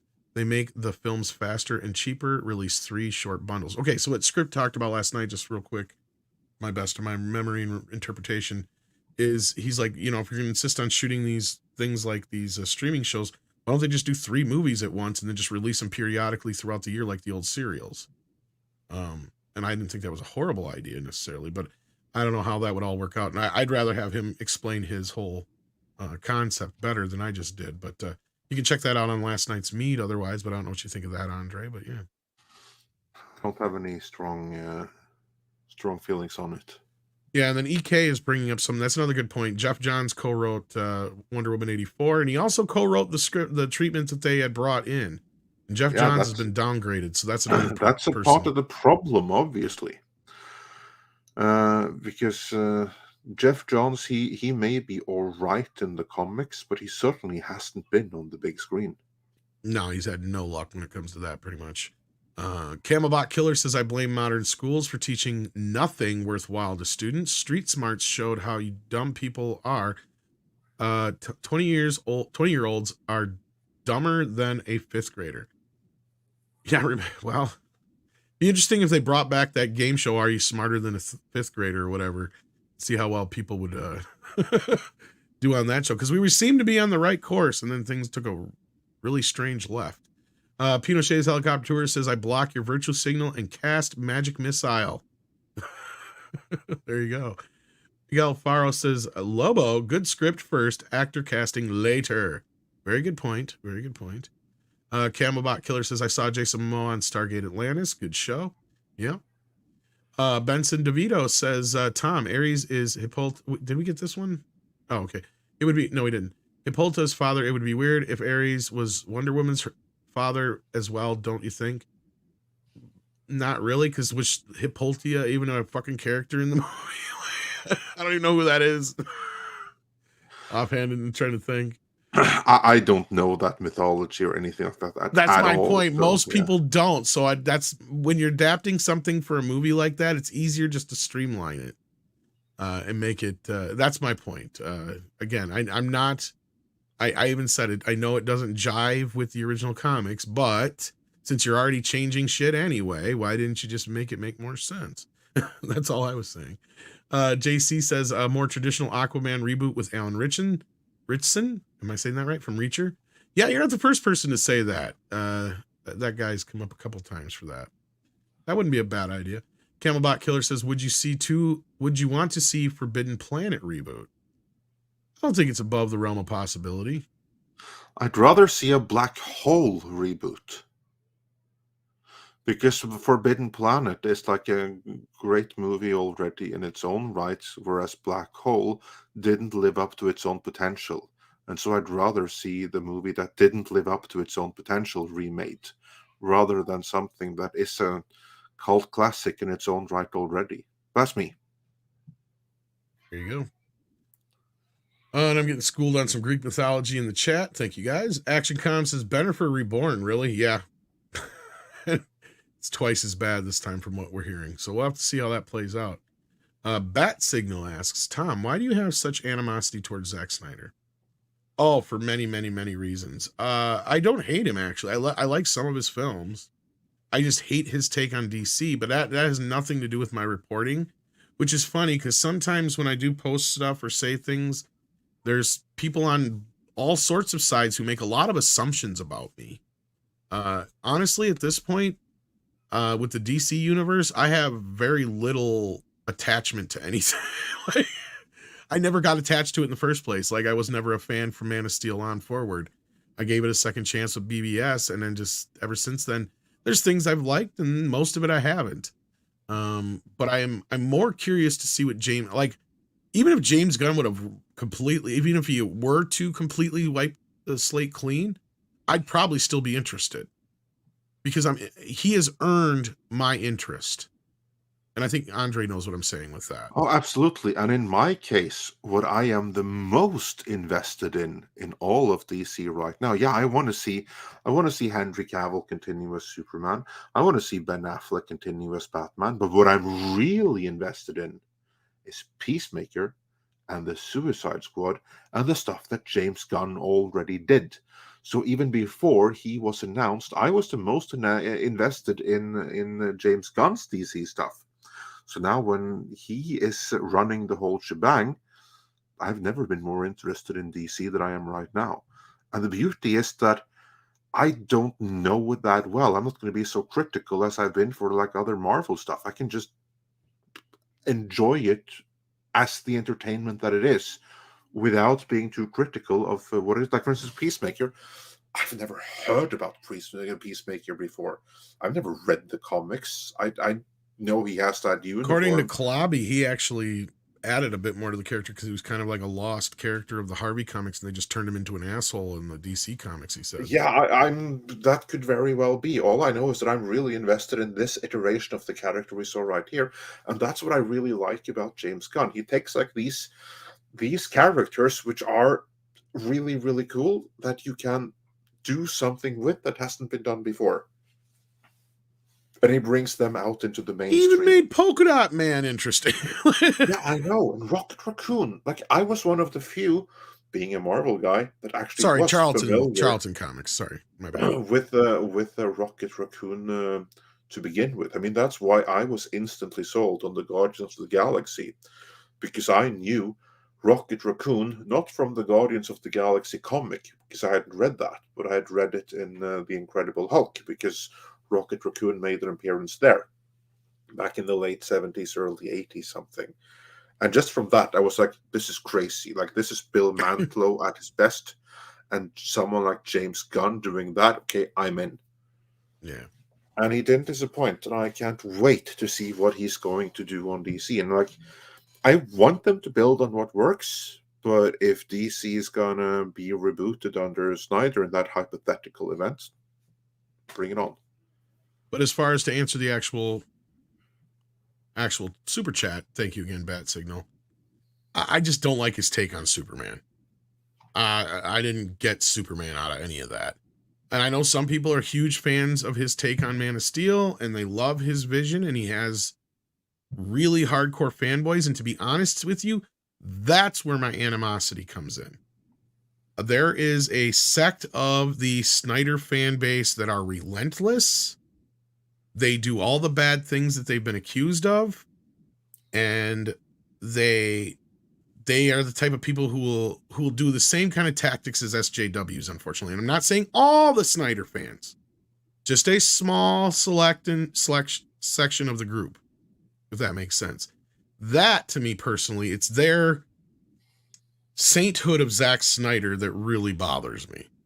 They're basically the modern day Nolan fans, because Yes. there was a time there where Nolan fans were like the most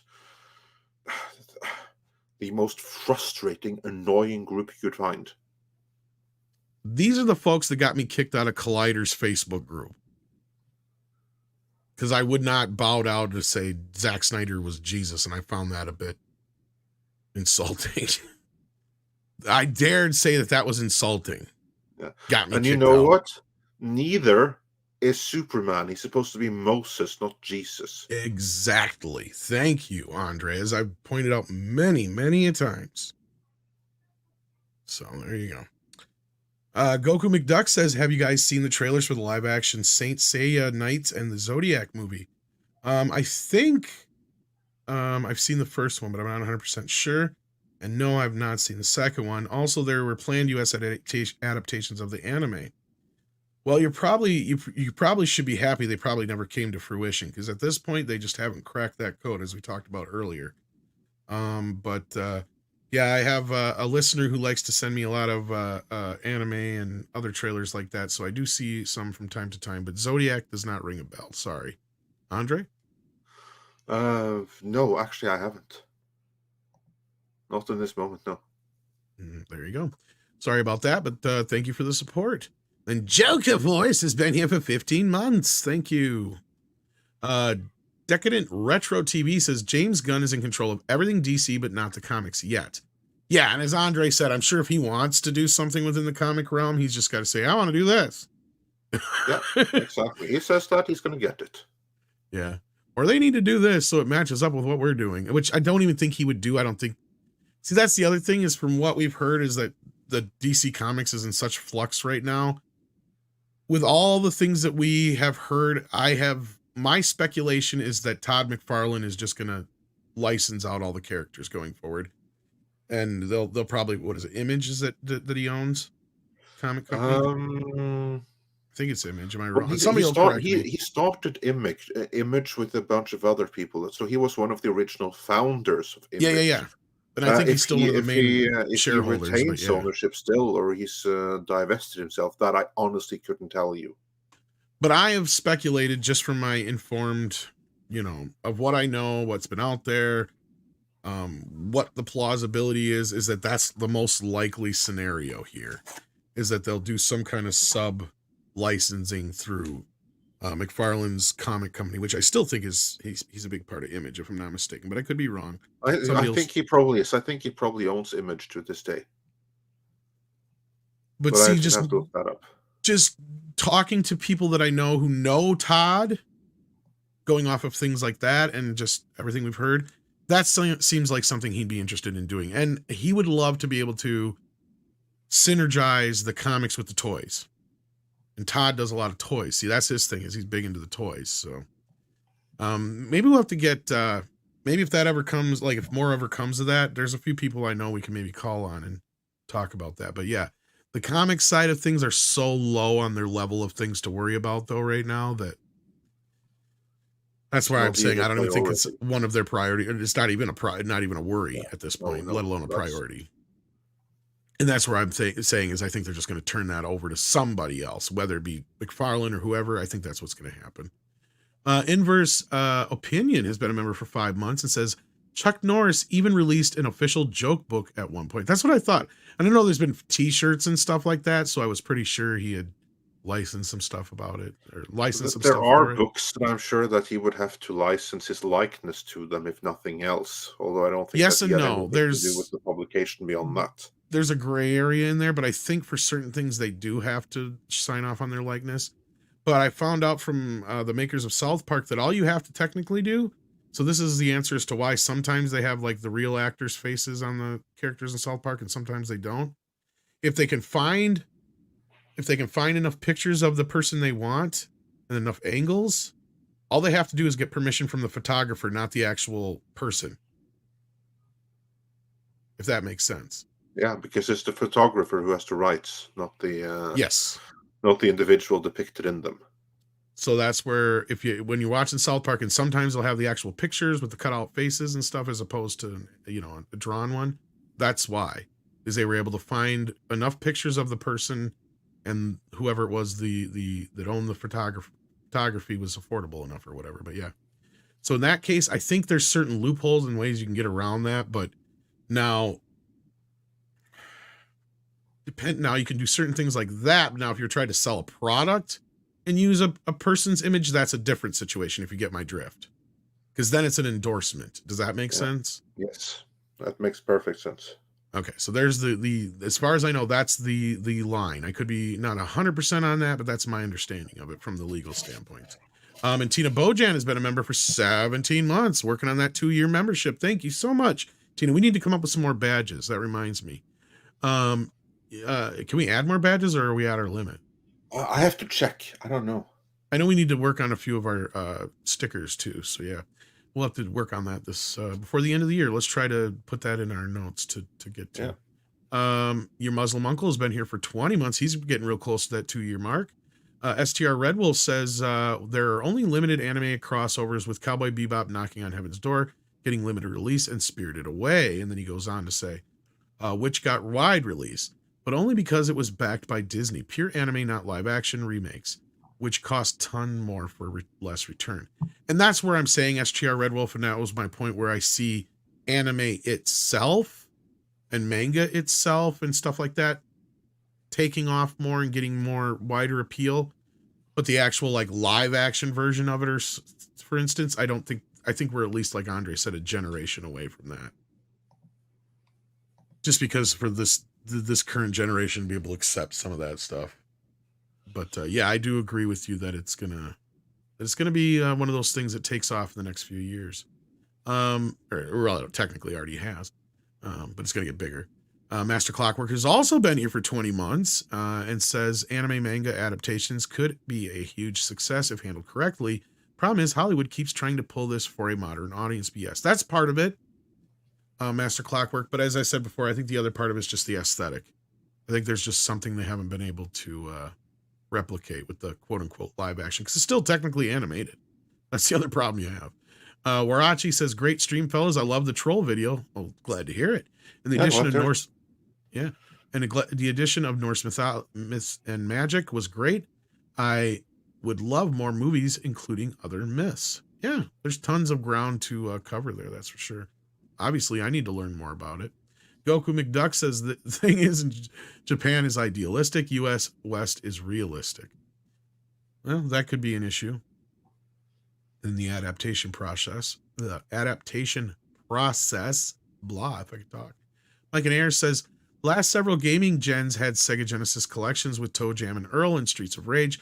Those games are accessible as ever. Well, that they are, but that's not what I meant. That's not what I meant was that, for instance, if you have a movie about Uncharted, right? The Uncharted game is already such cinematic, an immersive cinematic experience with stories and plots and twists and turns to fill up, I don't know, 24 hours of playing time, right? You'd have to downscale the game tremendously to make a movie out of it. And then you're just going to disappoint the gaming fans, because why the hell would they want to see a stripped down version when they can play the game and get the proper experience? Now, something like Toe Jam and Earl and Streets of Rage, yeah, it's not that you can't find it. That's not the point at all. The point is that in the case of Streets of Rage, because Toe Jam and Earl, the first game at least, has is like a puzzle game of sorts. The second one is a standard platformer. But Streets of Rage, then, it's a beat-up game. You have like a story that can be sentenced in or summarized in like 2 sentences, and the gameplay is literally move from the beginning of the level to the end, beat up everything you see, and use weapons along the lines. Rinse and repeat next stage until you get to the final boss. That is such a simple thing that there you can build story, you can build character. A filmmaker has to be creative in how do I expand this? How do I take this root concept and expand it to something immersive and cool? Whereas with a modern day game, the challenge isn't that. It's how do we take this huge, massive thing and scale it down to a 2-hour movie? See there?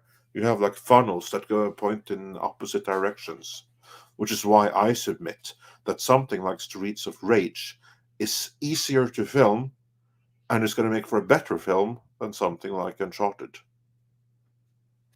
Plus, as I was saying, it leaves room for interpretation, so somebody can actually come in and put their stamp on it a little bit, as opposed to you have an expectation going into an Uncharted movie, like Andre was saying, or like I said, like a Metal Gear, even, which is not even that new of a game, but already by the PS1 generation, we were getting that immersion. To where that was my point, is that you have so much going on, like Andre said. Not only that, you'd have to do 3 or 4 movies or an entire season or 2 of a show to really do a story like that justice. Another great example is Red Dead Redemption. Like, that to me was one of the best stories I'd ever seen. It's a game. I was so sucked into that thing, it almost got me emotional. And the only way to adapt it wouldn't be as a movie, it would be as a 5-season series on HBO Max or something, right? Yeah, and even then, I don't know if it would be the same.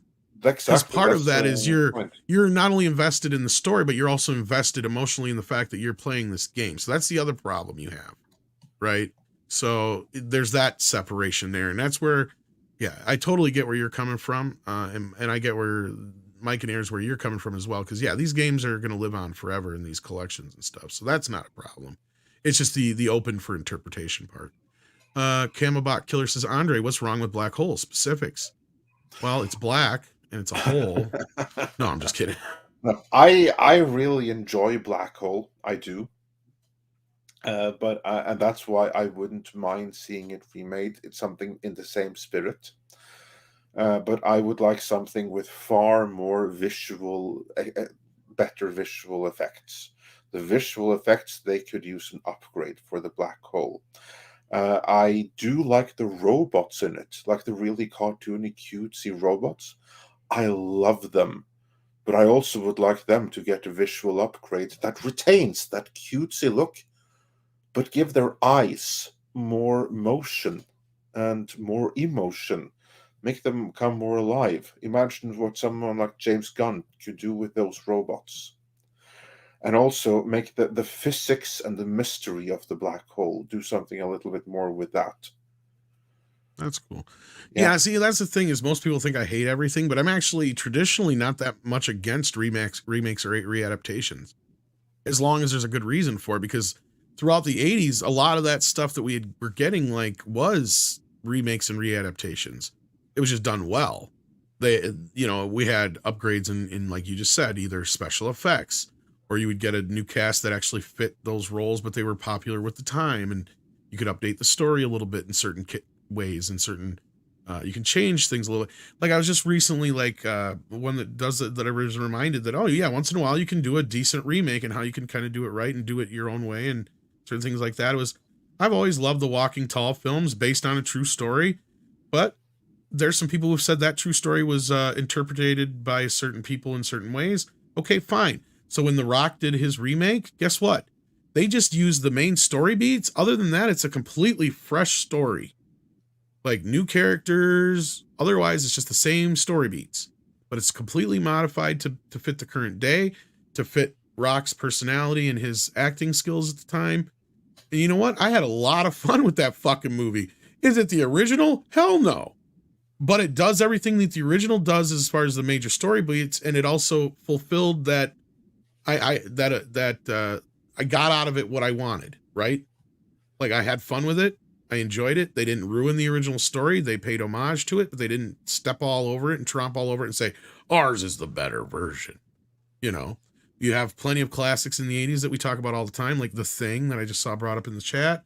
You know, there's Scarface. There's so many great readaptations, reinterpretations, remakes in our past.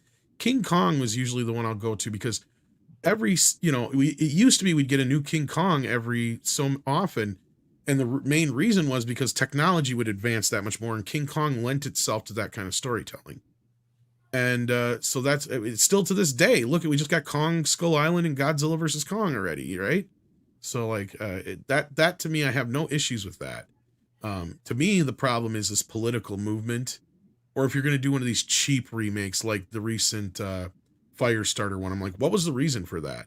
First of all, you ain't got an actress that nearly is as well known, or I can't speak to her skills because I haven't seen the movie, but I'm willing to bet she's not nearly as likable as Drew Barrymore, and all that kind of business. So like, why do that? Why do some cheap shit remake? When, if you're going to do a remake, make it worthwhile. Like Andre's saying, upgrade it, get a decent cast, make it feel special. You know, those kind of things I miss in Hollywood. The political side of things have gotten in there, but sorry, I didn't mean to go off on a tangent there on.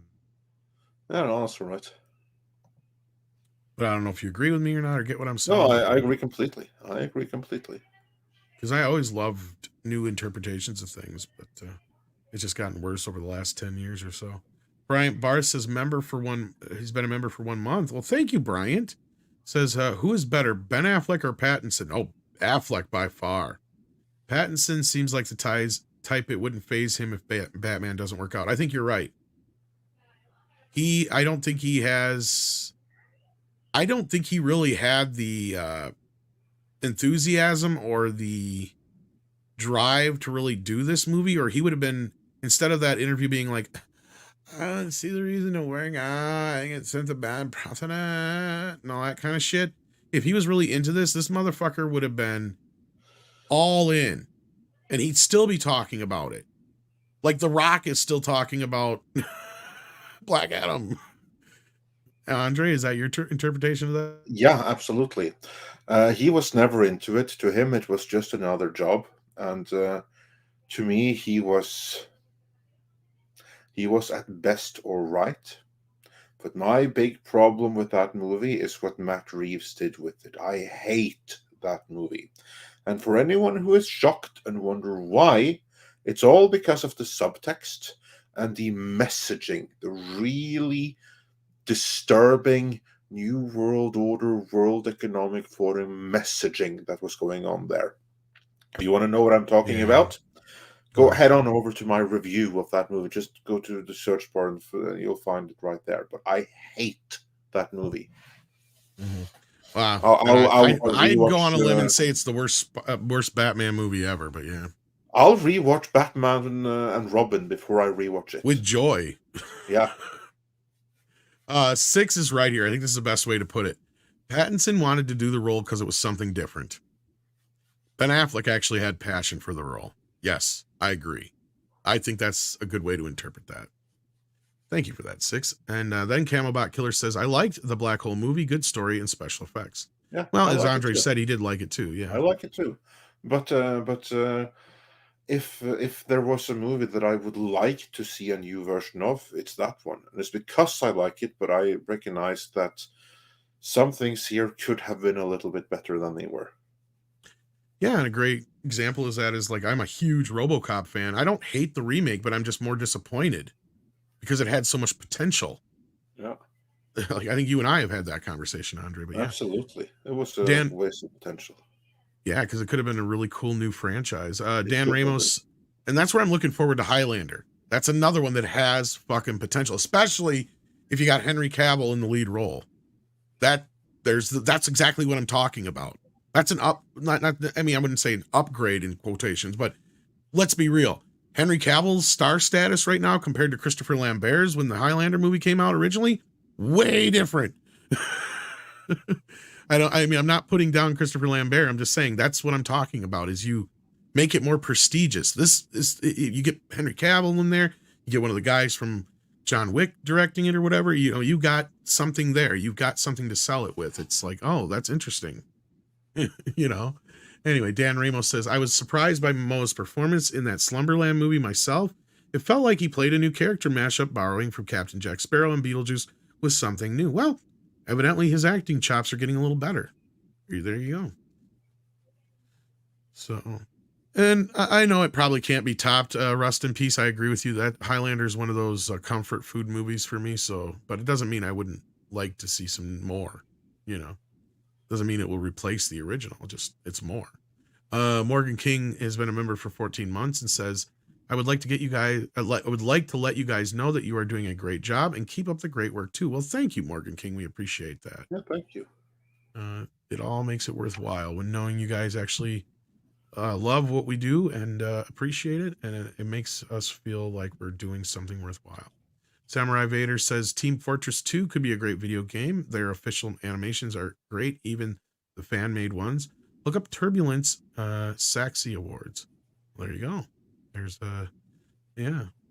a few out there that have already had some luck at adapting things, but I'm not saying there isn't exceptions to the rule. I'm just saying it's one of those things that it's usually pretty tough.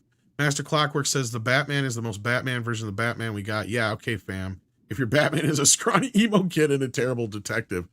Yeah, I agree. Because when I figured this shit out before Batman did, it's like, he's not a very good detective. Even if I didn't know the answer, I'd still know the answer. Yeah, so with that, I'm not saying that for those who enjoyed the film, there's nothing wrong with that. But yeah. With that, Andre, we are caught up. Perfect. With that, I'd like to say thanks to the panelists who joined us today. So thanks to Script Doctor, to Culture, and to Mr. Chato. Do check back over the weekend. We're going to drop a few videos. And Tom, was there anything else you wanted to plug? Offhand, I have no idea. I've got to go shovel snow. That's all I know. Sounds like a plan. With that, it is time for some koalas in the rain.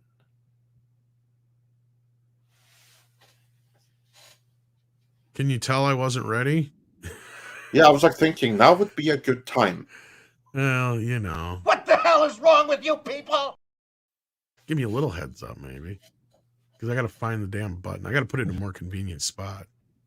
There it is. Koalas in the rain, koalas in the rain. No fucks given, koala